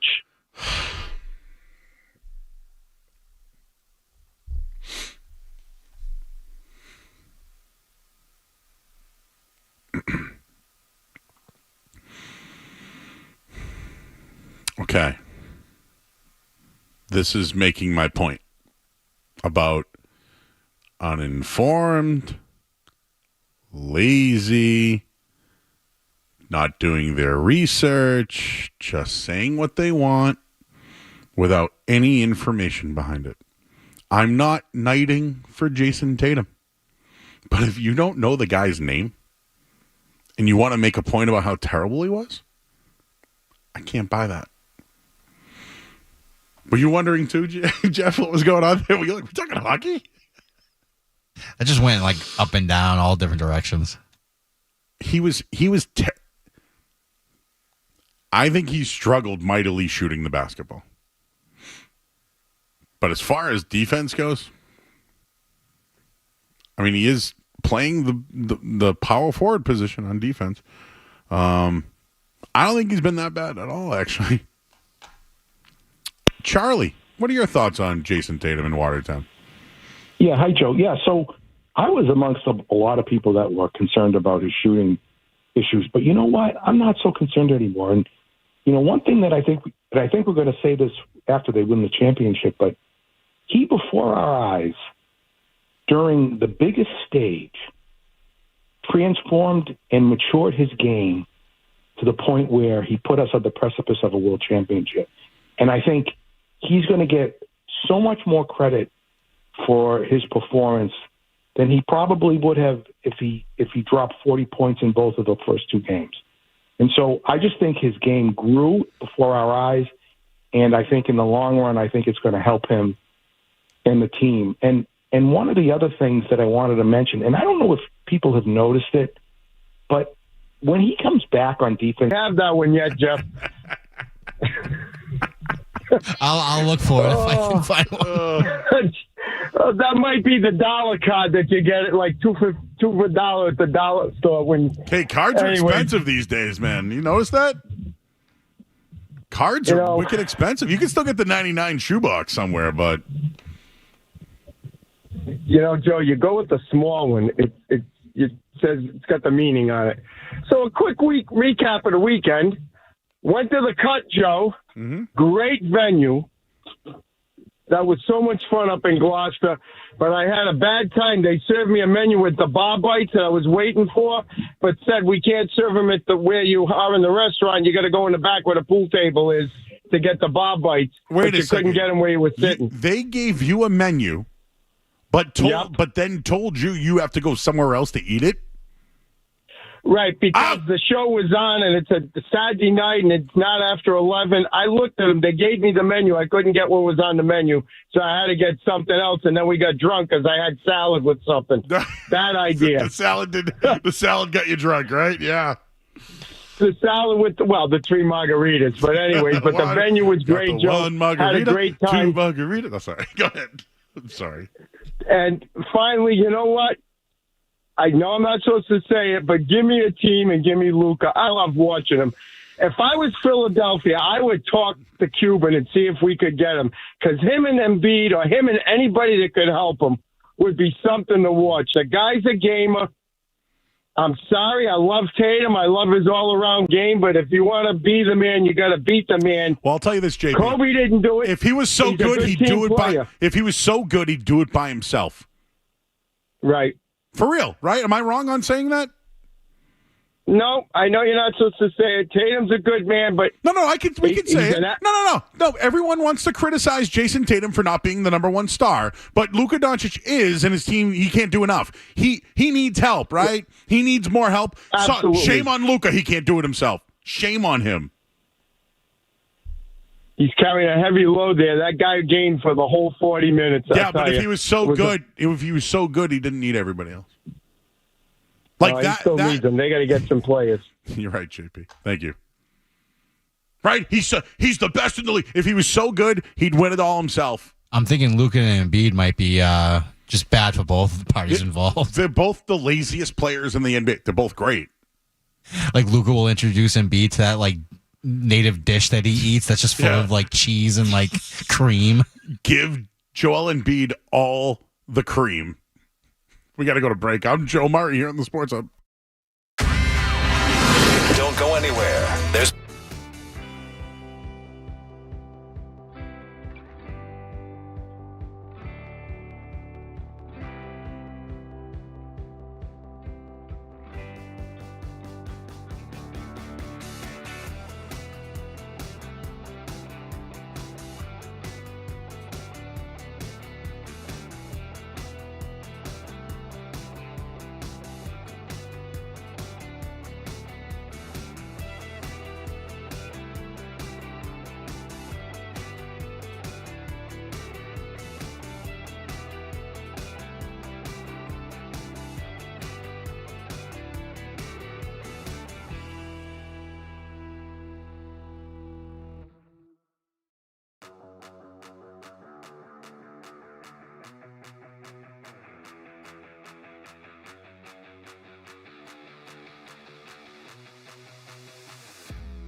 Game 3 in Dallas this Wednesday night. Celtics undefeated on the road in the playoffs. Red Sox off tonight as well. Headlines, they are brought to you by Awaken 180 Weight Loss. Make a pledge not to buy bigger shorts this summer. Fit into last year's shorts or even last decade's shorts. It's just weeks with Awaken 180 Weight Loss. I'm Joe Murray. Your next update soon. You're listening to Joe. You're listening to Joe Murray on 98.5. You're listening to Joe Murray on 98.5 The Sports Hub. Join me for another Albrecht Auto Group Throw-A-Zo event this Thursday, June 13th from 3 to 5 at Woburn Toyota. You could be one of 5 randomly selected contestants with the chance to throw a football through the window of a vehicle for the chance to win $10,000. Get respect at Albrecht. Rules and restrictions apply. Amazon Pharmacy presents Painful Thoughts. The guy in front of me in the pharmacy line is halfway through an incredibly detailed 17-minute story about his gout. A story likely more painful than the gout itself. Next time, save yourself the pain and let Amazon Pharmacy deliver your meds right to your door. Amazon Pharmacy. Healthcare just got less painful. Summertime is here, and the possibilities are endless. Whether you're catching a game at the ballpark, jetting off on a vacation, or lounging at the beach, why not make it even better with a little extra cash? Here in Massachusetts, 1 in 10 people have unclaimed property from things like uncashed paychecks, refunds from overpaid bills, or forgotten savings accounts. I found my money at findmassmoney.gov, and so could you. Findmassmoney.gov is free, easy to use, and it only takes 30 seconds to search your name. Visit findmassmoney.gov and see if you have money waiting for you. Hey, it's Felger here, and summer is on the horizon. If your home or business is in need of a roof, it's time to contact our friends at East Coast Metal Roofing during their Beat the Heat summer sales event. Get this, you'll never have to replace your roof again. Their roofs have a lifetime warranty.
to back to the same team, same, draft number. From where he started his first year and what they tried to label him as just like, he couldn't shoot or whatever. And, he shot 38, 40% from the three and made his first All-Star game.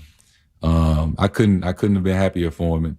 And, I know where I'm trying to get to. He know where he's trying to get to.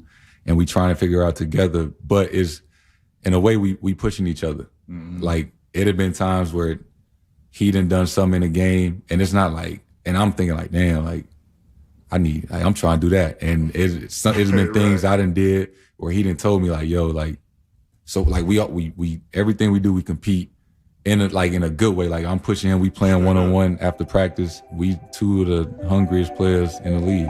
We still trying to get there. Let's see. Who do we want to talk to? Let's start with Jim in Gloucester. Hey, Jim. Hey, Joe. So a couple callers ago, I think you were just trying to make a point when you were saying shame on Luka because he's not the best player, can't do it alone. That was hyperbole, but yes. Yeah, exactly. Because look at when Jordan didn't win a championship for 6 or 8 years or something, and I grew up in Illinois and I watched all those games, every single one, every year, and he made a conscious decision to not be the guy that tried to do it all, and he got his team involved and they started winning. Big difference there, of course. He was Defensive Player of the Year and he was relentless. Mm-hmm. So I'm with you. Like I could care less, and I hope a lot of people could care less probably that aren't calling in about who's the best player, who's going to get the MVP. It doesn't matter. These guys are playing really well as a team. The thing about Tatum that does frustrate me a lot, one, is always the way he complains about a little touch foul. These are the playoffs, and the refs have been letting them play. So I don't know why he still complains about that stuff.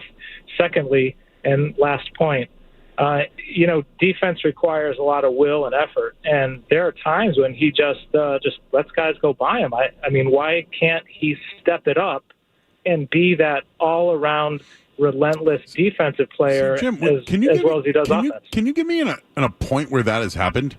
You're the second guy to say that tonight, and I just disagree. No. Give me a point. Give me an example. So, please give me an example. Sure. Yeah. So I don't know. There was a play where he could have easily stepped in the path of somebody going to the basket. I think it wasn't his man. He could have stepped in. He kind of waved at the ball, and hustling back as well. You remember those plays where there was a play where Derek White and Jaylen Brown both went up, and I think the rim rejected the ball. It wasn't White or Brown. Mm-hmm. But where was Tatum? How come he wasn't first back? Well, be first back, sprint back. Yeah, Jim, I get what you mean. Listen, he's playing the 4 and 5 at times, which is generally the last people back on a fast break. Not trying to defend him here. The one that you're talking about, I think if he went up and tried to get involved, it would have been his third foul of the first half. So I think he was protecting that, which credit to you, sir. I don't think Jason Tatum's been bad on defense. He's playing out of position. He's playing bigs.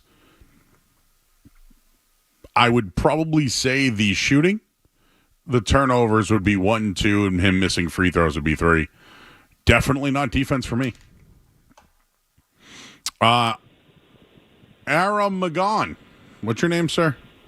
It's Armagon. Armagon. How are you, sir? Good. I was also at the game, and I just wanted to kind of double down on a lot of things you said. I think what we're seeing from Jason Tatum is the maturation we've been asking for the last 2 years, right? Instead of jacking up these step backs, which I know are very frustrating, seeing him actually slice and dice through the defense and actually create is what we wanted, right? Even in last year's Game 7 when he went down, we wanted these two guys to become playmakers. And if you look at what happened by the half, they were the guys leading us in assists. So I think we're getting what we've asked these guys to do, which is read the game, give it what it needs. And a counterexample of that is what Kyrie is doing, right? He's not able to create for his teammates. I think he had 6 assists in Game 2. And for the most part, he's been muted. And look, at the end of the day, when you want to win a title, you want multidimensionality. You want those guys to show up, the Drew Holidays who just have a game that could not be game planned for. And our guys are actually creating those opportunities. So whether Tatum wins the Finals MVP or Jaylen Brown, I think it's very telling that Jay Kidd is trying to create that wedge because he realizes that if he doesn't bring in this conversation, these guys are going to keep playing the way they're supposed to be playing, as opposed to be chasing stats and seeing who's going to win that Finals MVP. I got one more for you. You talked about playing the team ball, the team offense. I think everything that Tatum's doing has elevated Jaylen Brown to be a superstar. Absolutely. And I think everyone talks about 1A, 1B. I think this is where we have like the ice and fire combo that I think we actually goes really well. Why pick when you can have both? Exactly. Not throw one stat at you, okay? Yep. Game 1, threes generated by Boston from a paint touch, 12 of them. Yep. Dallas, 6. 6, yep, I saw In this. Game 2, 19, Dallas, 5. So even if we're going in, and Drew Holiday's sharp chart tells you everything, a lot of that, we're killing them on the inside. And it takes these two guys becoming our playmakers and on-the-ball defenders, and that's why I push back on this thing about Jason Tatum's defense not being good. If you actually watch the game, he's defending Luka on a lot of possessions while it's creating for us. I think that's a pretty good deal. And he's playing bigs down low who are not scoring, and wasn't that their strength going into the series? Like, this is the Tatum we wanted all along. This is the dude who reads what the game gives us and finds other ways to be effective. Like, why are we complaining now? Yeah, like he's ascending that way, but people want him to be the best player who does it all and then wins in the end like everybody else. Unfortunately, he's not that guy, but he might even be better.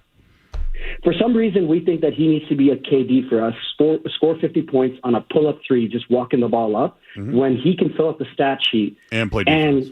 And exactly. Like, we got a two-way player he's amazing, and he finds different ways to be effective. And he's struggling to shoot, no doubt about it, and he turns the ball. And I appreciate your call. Good stuff, man.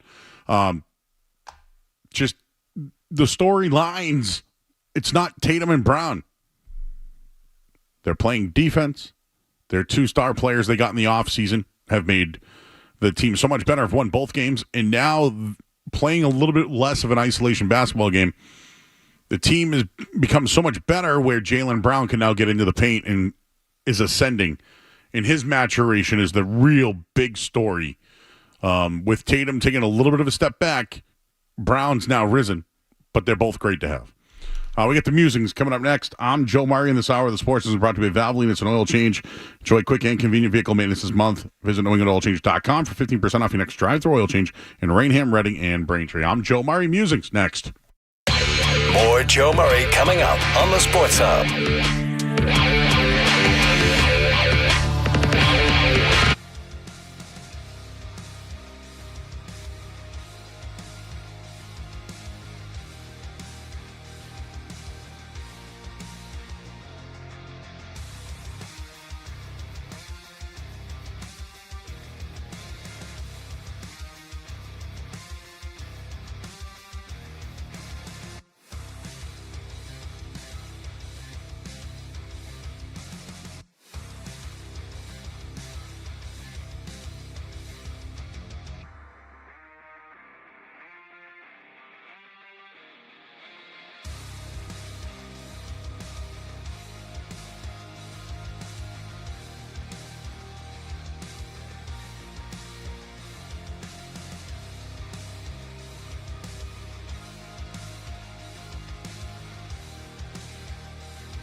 On a random take, Murray's got all sorts of stuff in the world unrelated to sports. So sit back, relax, and get your mind in the game and listen to the words of a grown man complaining.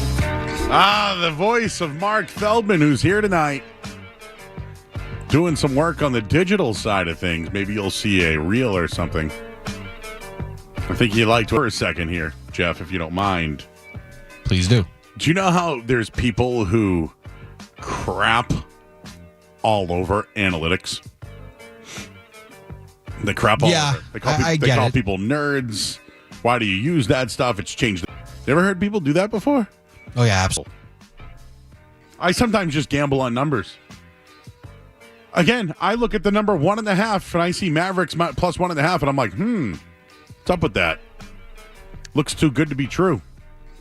Why is it only 1.5? Or if a team is -5, I immediately fade them. I always fade the number 5 on a betting line. Doesn't matter who brought up earlier, Jeff. Tomorrow we're going to do some extensive coverage regarding the Brady Day. I think Mike Riley might come on, the voice of Gillette Stadium. The one and only Sard? To me, more in the last week or 3. I would say the last 3 weeks. Obviously, I work every night. I'm here every night, 7 to midnight, essentially, right? But do you know how many people are like, "Hey, Joe, I got an extra ticket to blank." I was invited multiple times to the Brady thing, so I thank everybody who invited me. But I also wonder if all of you considered that I work every single night. So unfortunately, because I do work nights, I can't make some events. I can't make your baseball games during the week or your comedy shows during the week or your kids' graduations or whatever. And I apologize, but I am not sorry. But this week, though, more than ever, I've had people to ask me to do things during. These are people close to me. So, again, I just wanted to just share that that's something that has been bothering me. Like, Jeff, you work during the day. If someone said to you, Jeff, "Hey, do you want to come to a liquid lunch with me?" You work a real job during the day, right? Yes. So I work at night. So when someone says, "Hey, Joe, do you want to come with me to the blank show?" They don't respect the fact that I'm working at night. Bothers the hell out of me. It's been happening more than ever lately, and I'm out. So I'm out on anything Monday through Friday between 5 and midnight. I'm out. I signed this deal. They know what you do. Yes. And they still ask you, right? Hey, Joe, you want to go to Brady night? Yeah, I want to go to Brady night, but you know what? I got to work. I work nights. Joe, want to go see McFoley? Hell yeah, I do. But guess what? It's on a Wednesday night. Can't go.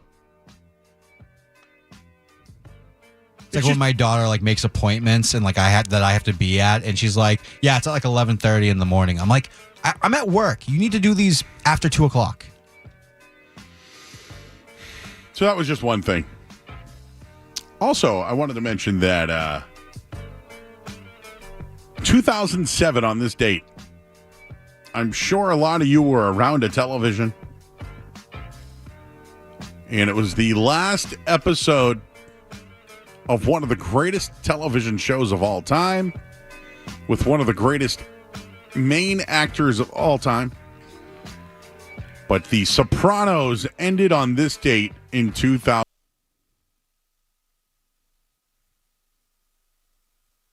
And then the credits roll. And that was it.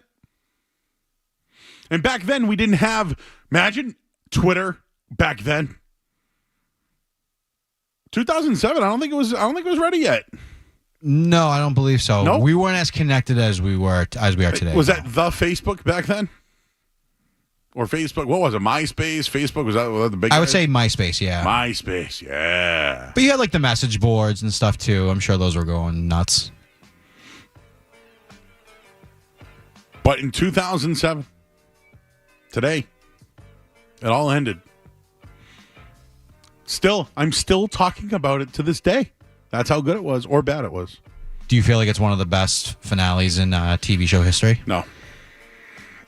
The best finale, if you ask me, being for real, I think is Breaking Bad.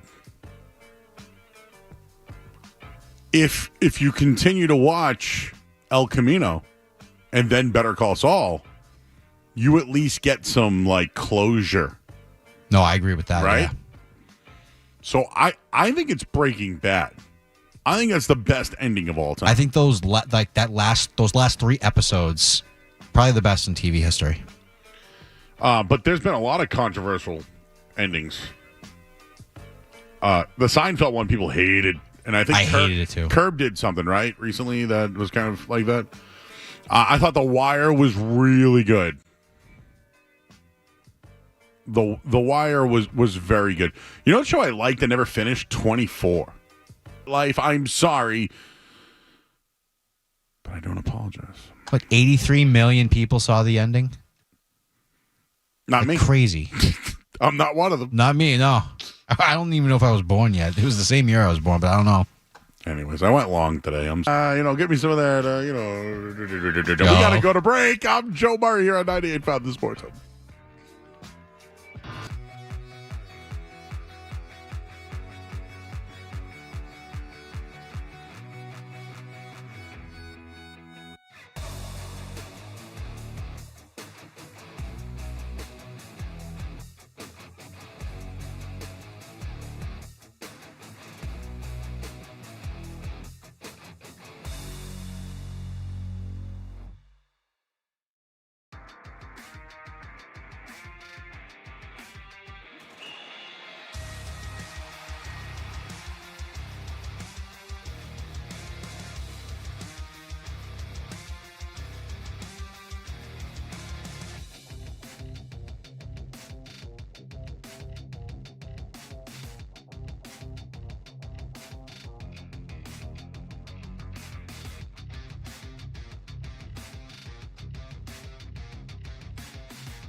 You say who's what. It ain't time for all that right now. Do what you got to do and get it done. I understand. Yes, sir. They're trying to separate you and your guy by saying who's better and who better. I'm saying don't worry about useless titles. Who's the man? Don't matter who the man is. Let's go win these championships. Yes, That's sir. what that meant. I agree with that. Yes, sir. I You understand. can't, do not get fixated on useless titles. All right, back here at 98.5 The Sports Hub. We're back on time, Jeff. You know, there's a lot going on with the NBA Finals, so every once in a while we got to mix it up a little bit and have a little bit of fun. It's okay. It's okay to have a little fun. That was Shaq talking to Jaylen Brown, telling him, don't let them do it. A little something about that. I was going to say he has a little bit of history with that stuff. Well, multiples. Obviously in Orlando it was him and Penny, but I'm sure you know the story about it. It's a great 30 for 30 on Orlando if you ever get a chance to see it. I did get to see that. It was really good. But he was held hostage by the Lakers. The Magic didn't offer imagine not offering. How do you even get into free agency with Shaq? Right? How do you even let it get to that point? Wild. And so they made him an offer and they felt like it was a good one. The Lakers literally say, "Hey Shaq, we're gonna." They didn't let him leave. They made him an offer they couldn't refuse. And he goes on to play with Kobe Bryant, and they win championships, right? It was the missing link for Shaq. Shaq, remember him? Who couldn't win a championship by himself, who couldn't win a championship with Penny Hardaway. And I look back on it, Penny was a great player, but he wasn't to that level. Penny never was to that level. They wanted him to be. He wasn't. And yet they had other guys. They turned into Nick Anderson and Dennis Scott. Nick Anderson that missed 4 free throws. But he also stole against Jordan, remember? You're right. He missed big free throws then. But the Lakers basically got Shaq. But Shaq went to Miami and won with Dwayne Wade, right? He tried to win with LeBron in Cleveland. He came to Boston and tried to help the Celtics win and get back. So, yeah, Shaq's made. He's a made man who's been in this situation multiple times. But I think he sees it too. You guys get along. You're both the highest paid player. Jason Tatum and Jaylen Brown are going to be the two highest paid players in the league at one point. They get along. They're completely opposites. One's this alpha. The other's more reserved. One's very philanthropic, while the other one wants to just raise his kid. Jaylen Brown took a photo with Jason Tatum's dad the other day. They have a relationship. We played you the audio earlier from Jason Tatum talking about how they're very close and they challenge each other and they're competitive. But to Shaq's point, right now it sounds like there's no other way to stop the Celtics besides trying to mix it up between the two of them. And that's fine. But if the Celtics do go on to win the championship and Jason Tatum gets his max contract, there will be storylines about can the two continue to coexist both being the top guy? Can they? We don't know that, and nobody knows that. All we know is they have a really good relationship. Shaq and Kobe, that didn't work out, right? Jordan and Pippen, if you want to look at it, how bad is their relationship now? Look at that one. Forget about basketball. But a lot of relationships just don't work out. Star players can win. Kevin Durant made the worst decision of his career leaving the Golden State Warriors. He made the worst decision. He failed in Brooklyn. He's now failing in Phoenix via the league. The way that they're set up, their salary cap, the trades they've made, their future, all that. They won a championship this year. They're in good shape. Really good shape. And they'll pay. They'll pay. But there will be storylines about if the two of them can coexist, and I think that's a real valid thing. But up until now, trying to, the other coach of the opposing team mentioning who's better than the other while he's triple teaming one of the players and the other one's just dominating them and right now potentially the MVP of the series. It just oozes of desperation.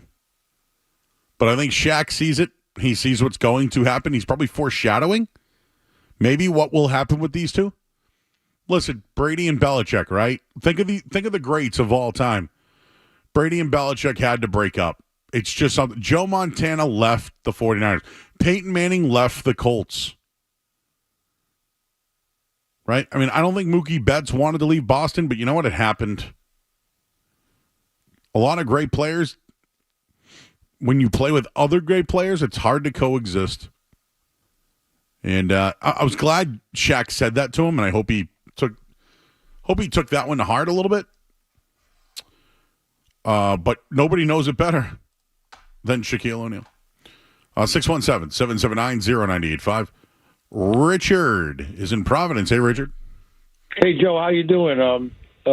Enjoy listening to your show from time to time. You're very refreshing. So I got like three things. The first one is I got an in or out for you. Oh, all right. What do we got? Okay. I'm out. I'm turning down $70 million. Oh, yeah. I am out, Joe. $70 million. Yeah, you know what's funny? One of his quotes were, I can't afford a divorce. I'm just about to get paid. Listen, I don't know. I can't think of anything I wouldn't do for $70 million. Richard, but so I'll share the $70 million if you'd like, and we could go 35, and I'll do whatever you want to. You know what I'm saying? Yeah.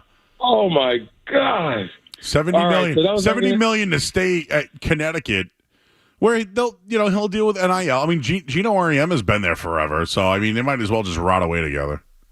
You know what? I mean, I got a lot of respect for Gino. I mean, you win 4 straight NCAA championships. You're it's easy to do when you're top of the roost, it's no easy doubt. to do when you're the best team and really one of the only options when it comes to television. Now it's different, right? Now the women's basketball should be a little bit more open. Yeah, well, we'll see. We'll see. The second thing that I had was, I don't know if you saw this news piece. It was unbelievable. There's a woman in Rockport, Maine. She's 104 years old, Joe. She still goes out every day lobster potting. Wow. Wait, Joe, with her 80-year-old son. Dude, you know what's funny? They're grandfathered in up there. I just did. You mean on the licensing? Yeah, because I did the Bar Harbor tour once, and that licensing, man, you can get it at like what 16 or 18, I forget what it is, but you own those pots for a long time, man. Like if they go down, who takes over? Yeah, well, I'm in Providence. You know what happens on Narragansett Bay if you hit a lobster pot? You get your ass shot.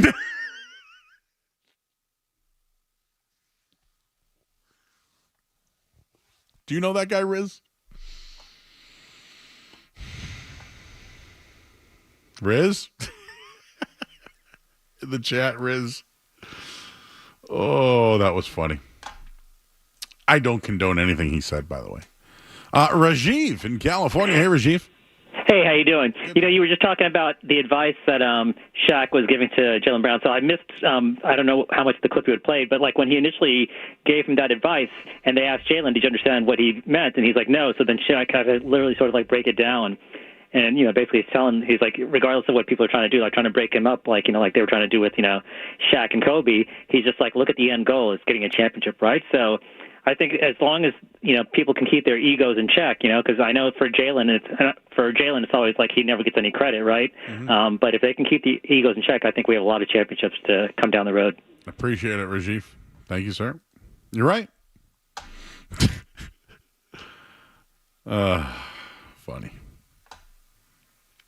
You having fun tonight, Jeff? Yeah, I'm having a blast. I mean, we're only got 25 minutes to go. Can you believe that? What were you thinking when you're coming in there? You're like, I got to work all night long. Oh, no. I mean, yeah, half and half. I do wake up 4 a.m. When you work with me, though. I'm not trying to flex. I'm working with Joe. I'm not trying to flex, but we keep it loose. I got helpers tonight, too. Like, I've never had helpers on the weekends. Christina's been doing a fantastic job. Yes, I agree. Oh, and Christina got her first hang-up tonight. She had to hang up on somebody. Guy called in and was like, you tell that Joe Murray he sucks. Yep. She got half hot on the deal. And then the guy goes, where's Felger Bass? True story. That happened. All right, we get your final headline of the night. We'll tell you what's going on at the Stanley Cup Finals coming up next here on 98.5 The Sports Hub. Sports Hub headlines. Ooh, Panthers just took the lead 2-1 with 13 minutes to go. This one, of course, Panthers lead the series right now 1-0. So a third period goal there. 13:20 to go in the third period. Celtics Mavericks game 3 Wednesday night. Of course, you can hear it right here on 98.5 The Sports Hub. No Red Sox tonight. Is anything at all going on? No.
that I wanted to bring up quickly.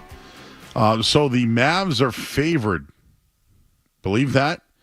The Mavericks are favored going into Game 3. It opened at 2. So they were -2. Celtics were 2-point underdogs. Well, reality kicked in, and a little bit of money moved. So right now it's Dallas -1.5. I just read this note. Dallas will be the first team to be home favorites in the finals Game 3 as a seed lower than 4th. If they close, so the last data they had was 2003. Sorry about that. The last data they had was 2003.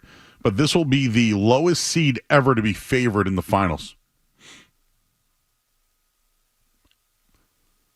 I don't see an angle where Dallas should be favored. Besides home court, the Celtics are 9-0. Are they just fading it? I'm trying to find out Here's one. Is there a chance Porzingis doesn't play in Game 3 but is ready for 4 and 5? Because if you think about it, they played Sunday night, right? So they get Monday, Tuesday off. That's 2 days. If he takes Game 3 off, all hypothetical, they don't play till Friday. He could get Monday, Tuesday, Wednesday, Thursday off, play on Friday in Game 4. And as we talked to our buddy Grant earlier tonight, he's never played in Dallas before since he's left. Isn't that wild? He's never gone back and played at Dallas since he's been traded. So 5 days off to have him for 2, I'd do it. But you really want to let up on the gas, though? I thought he looked hobbled late in the game. I did. He said he'd die out there, so I don't see him. It's the NBA Finals, right? You want to end this thing as fast as you can and move on and go party. Hypothetically, I'll ask you this, Jeff. Do you think they need Kristaps Porzingis to win the series? I honestly don't. I feel the way you do, too. But there are some numbers that show how important he is. So that's the thing. Do you want to... Joe Mazzulla, right? Analytics guy. Analytics, some people don't like, right? Because they crap all over analytics. But the numbers with Porzingis on and off the court are dramatic. Huge. And I just wanted to bring this to the table real quick. He was upbeat after the game. He looked like he tweaked something. But he said he's feeling good, doesn't think anything serious. So through 2 games of the finals, when Porzingis is on the floor, the Celtics are a plus 25 in 44 minutes. When he's off the floor, they're even. Think about that. They're a plus 22 with Porzingis on the floor. And to me, that is a staggering stat that tells you that how important he is to this team. My only thing is this. Like, if you're the Mavericks, you blew your opportunity. You missed 8 free throws, right? You lost by 7. You didn't take advantage of the 25% shooting night that they had. And they're never going to shoot 25% again. That's not going to happen anymore. I mentioned this earlier tonight. The Celtics had their 3rd worst three-point efficiency in the entire season in that game. And they still won the game. They still won. I just don't know what Dallas does. Like, what do they do? And I wanted to bring this one up real quick. When it comes to the guard tandems, right through 2 games, Drew Holiday and Derek White are shooting 53%, 41% from 3, have 15 assists and 3 turnovers. When you look at Luka and Kyrie, they're shooting 44%, 27% from 3. They have 20 assists and 17 turnovers. That's the series right there. And this is why I bring up the defense. Do they need Kristaps Porzingis to be the best defense in the playoffs? Can they keep Dallas under 100 points without Kristaps Porzingis? Because when they keep a team under 100 points, they're 24-0. Defense is why the Celtics are here. Not because of Jaylen Brown or Jason Tatum. It's the defense that they're playing. That's been the difference. Holding the Mavs to 89 points in Game 1 and then 98 points on 96 possessions.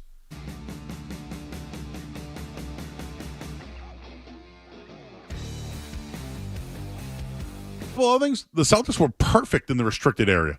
They went 15 or 15 in game 1, and they were 20 and 27 in game 2. So all that talk about Dallas's offense, right, and the Celtics' three-point shooting, the Mavericks' biggest strength heading into this finals was their rim defense. It's invisible through 2 games. I don't think they need Porzingis. I think clearly when I tell you plus 22 to even, that's a significant difference. But I will take my shot at the even. I'll take my shot. The Celtics shot 25% from the field. Jason Tatum went 6 of 22. Jaylen Brown had 6 turnovers. The Celtics got outshot, got out-rebounded, and still won the game in game 2. They still won. Take last call of the night. Matt is in Hawaii. Aloha. Aloha, my brother. How you doing? Good. I met somebody last night from the Honolulu area last night. And we chatted it up and we talked about was it Ginny's? Who's that? We talked about Ginny's food truck last night. Oh, Jenny's food truck. Jenny's, absolutely. Sorry. And then there's a little shave ice place down the street. Yeah, there's plenty of shave ices. So the woman who answered the phone tonight was the nicest lady I've ever talked to. Nicest person I've ever talked to on 98 points. That's our intern, Christina. Yeah, she is. She is amazing. She is amazing. So the restaurant that Tony was at was Holstein's. Holstein's, yes. Yes, Holstein's was the restaurant he was at and had the best onion rings in the state. That's what it was, the best onion rings. Yep. Yep. Holstein's. As far as he was concerned, that's what he said, Yeah. Do you think he was whacked? I agree with you. I think we were whacked. Exactly. And if David Chase, actually, I've watched a few interviews with him, and he kind of says the same thing, Yeah. So hey, family in Hawaii hit us up. They were watching. What was that? 1 o'clock start for you guys yesterday? It was 2 o'clock. 2 o'clock. How about that? A little 2 o'clock basketball in Hawaii. That's the whole season, bro. I have to change my whole work life around for 82 games plus. Now at least they didn't make it too long, so it's been only 16 games. They played 20 games last year and didn't even get to the finals. Now we're at 16, 2 away. So that's funny. So big Celtics fans out there? Not really. It's not a big basketball state, so but I did want to congratulate you on your take. That was, could the Celtics win a championship as front runners? And is this what it looks like? I mean, I'm not raising the banner. We have 2. It's not over at all. But would you call this front runners? Matt, I stand by my take that they could win playing this style of basketball, and I still stand by it. I stand by it, too. And my last point of the night, I think Cerrone Battle is unbelievably awesome. And I hope you and him have great chemistry, brother. Appreciate it. Do you know that him, Leroy, and I grew up 3 miles apart in the city of Boston? I grew up in Hyde Park. They grew up in Dorchester. Oh, no kidding. I was wondering what his connection is because I heard some crazy thing that he actually drives up from the Carolinas or something. Well, when he comes to town, yeah. He's from here but lives out there now. Okay, because I was going to say his Boston sports knowledge is top notch, and he's really good. Great. I think you and him are the next big thing. Whoa! The next big thing, huh? Look at 2 o'clock to 6. Oh well. Listen, that's covered. But you know what? We'll be on until 1 a.m. On Wednesday night after the game and Friday night. Awesome, that works good for me. I always call you guys kind of late because it's when I get out of work. So, mahalo, Matt. Thank you, sir. All right, appreciate it, Joe. Have a great night, bro. All right. The next big thing coming up next here on 98.5 The Sports Hub. More Joe.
All right, everybody.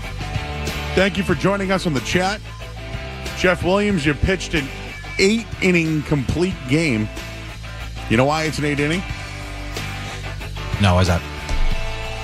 Closer came in and took care of business. So thanks, Mark Feldman, tonight. Nice job on the video. Christina, excellent job. Excellent job.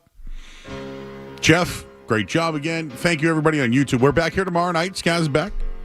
And we have Noah Dalzell from Celtics blog on the show. She's doing a great job. And Mike Riley, the voice of Gillette Stadium. So he'll give us an update on what's going on with Brady Day. Brady Day. And, of course, more on the Celtics and the Dallas Mavericks. Good night, everybody. I'm Joe Murray. We'll talk to you tomorrow night at 7 o'clock.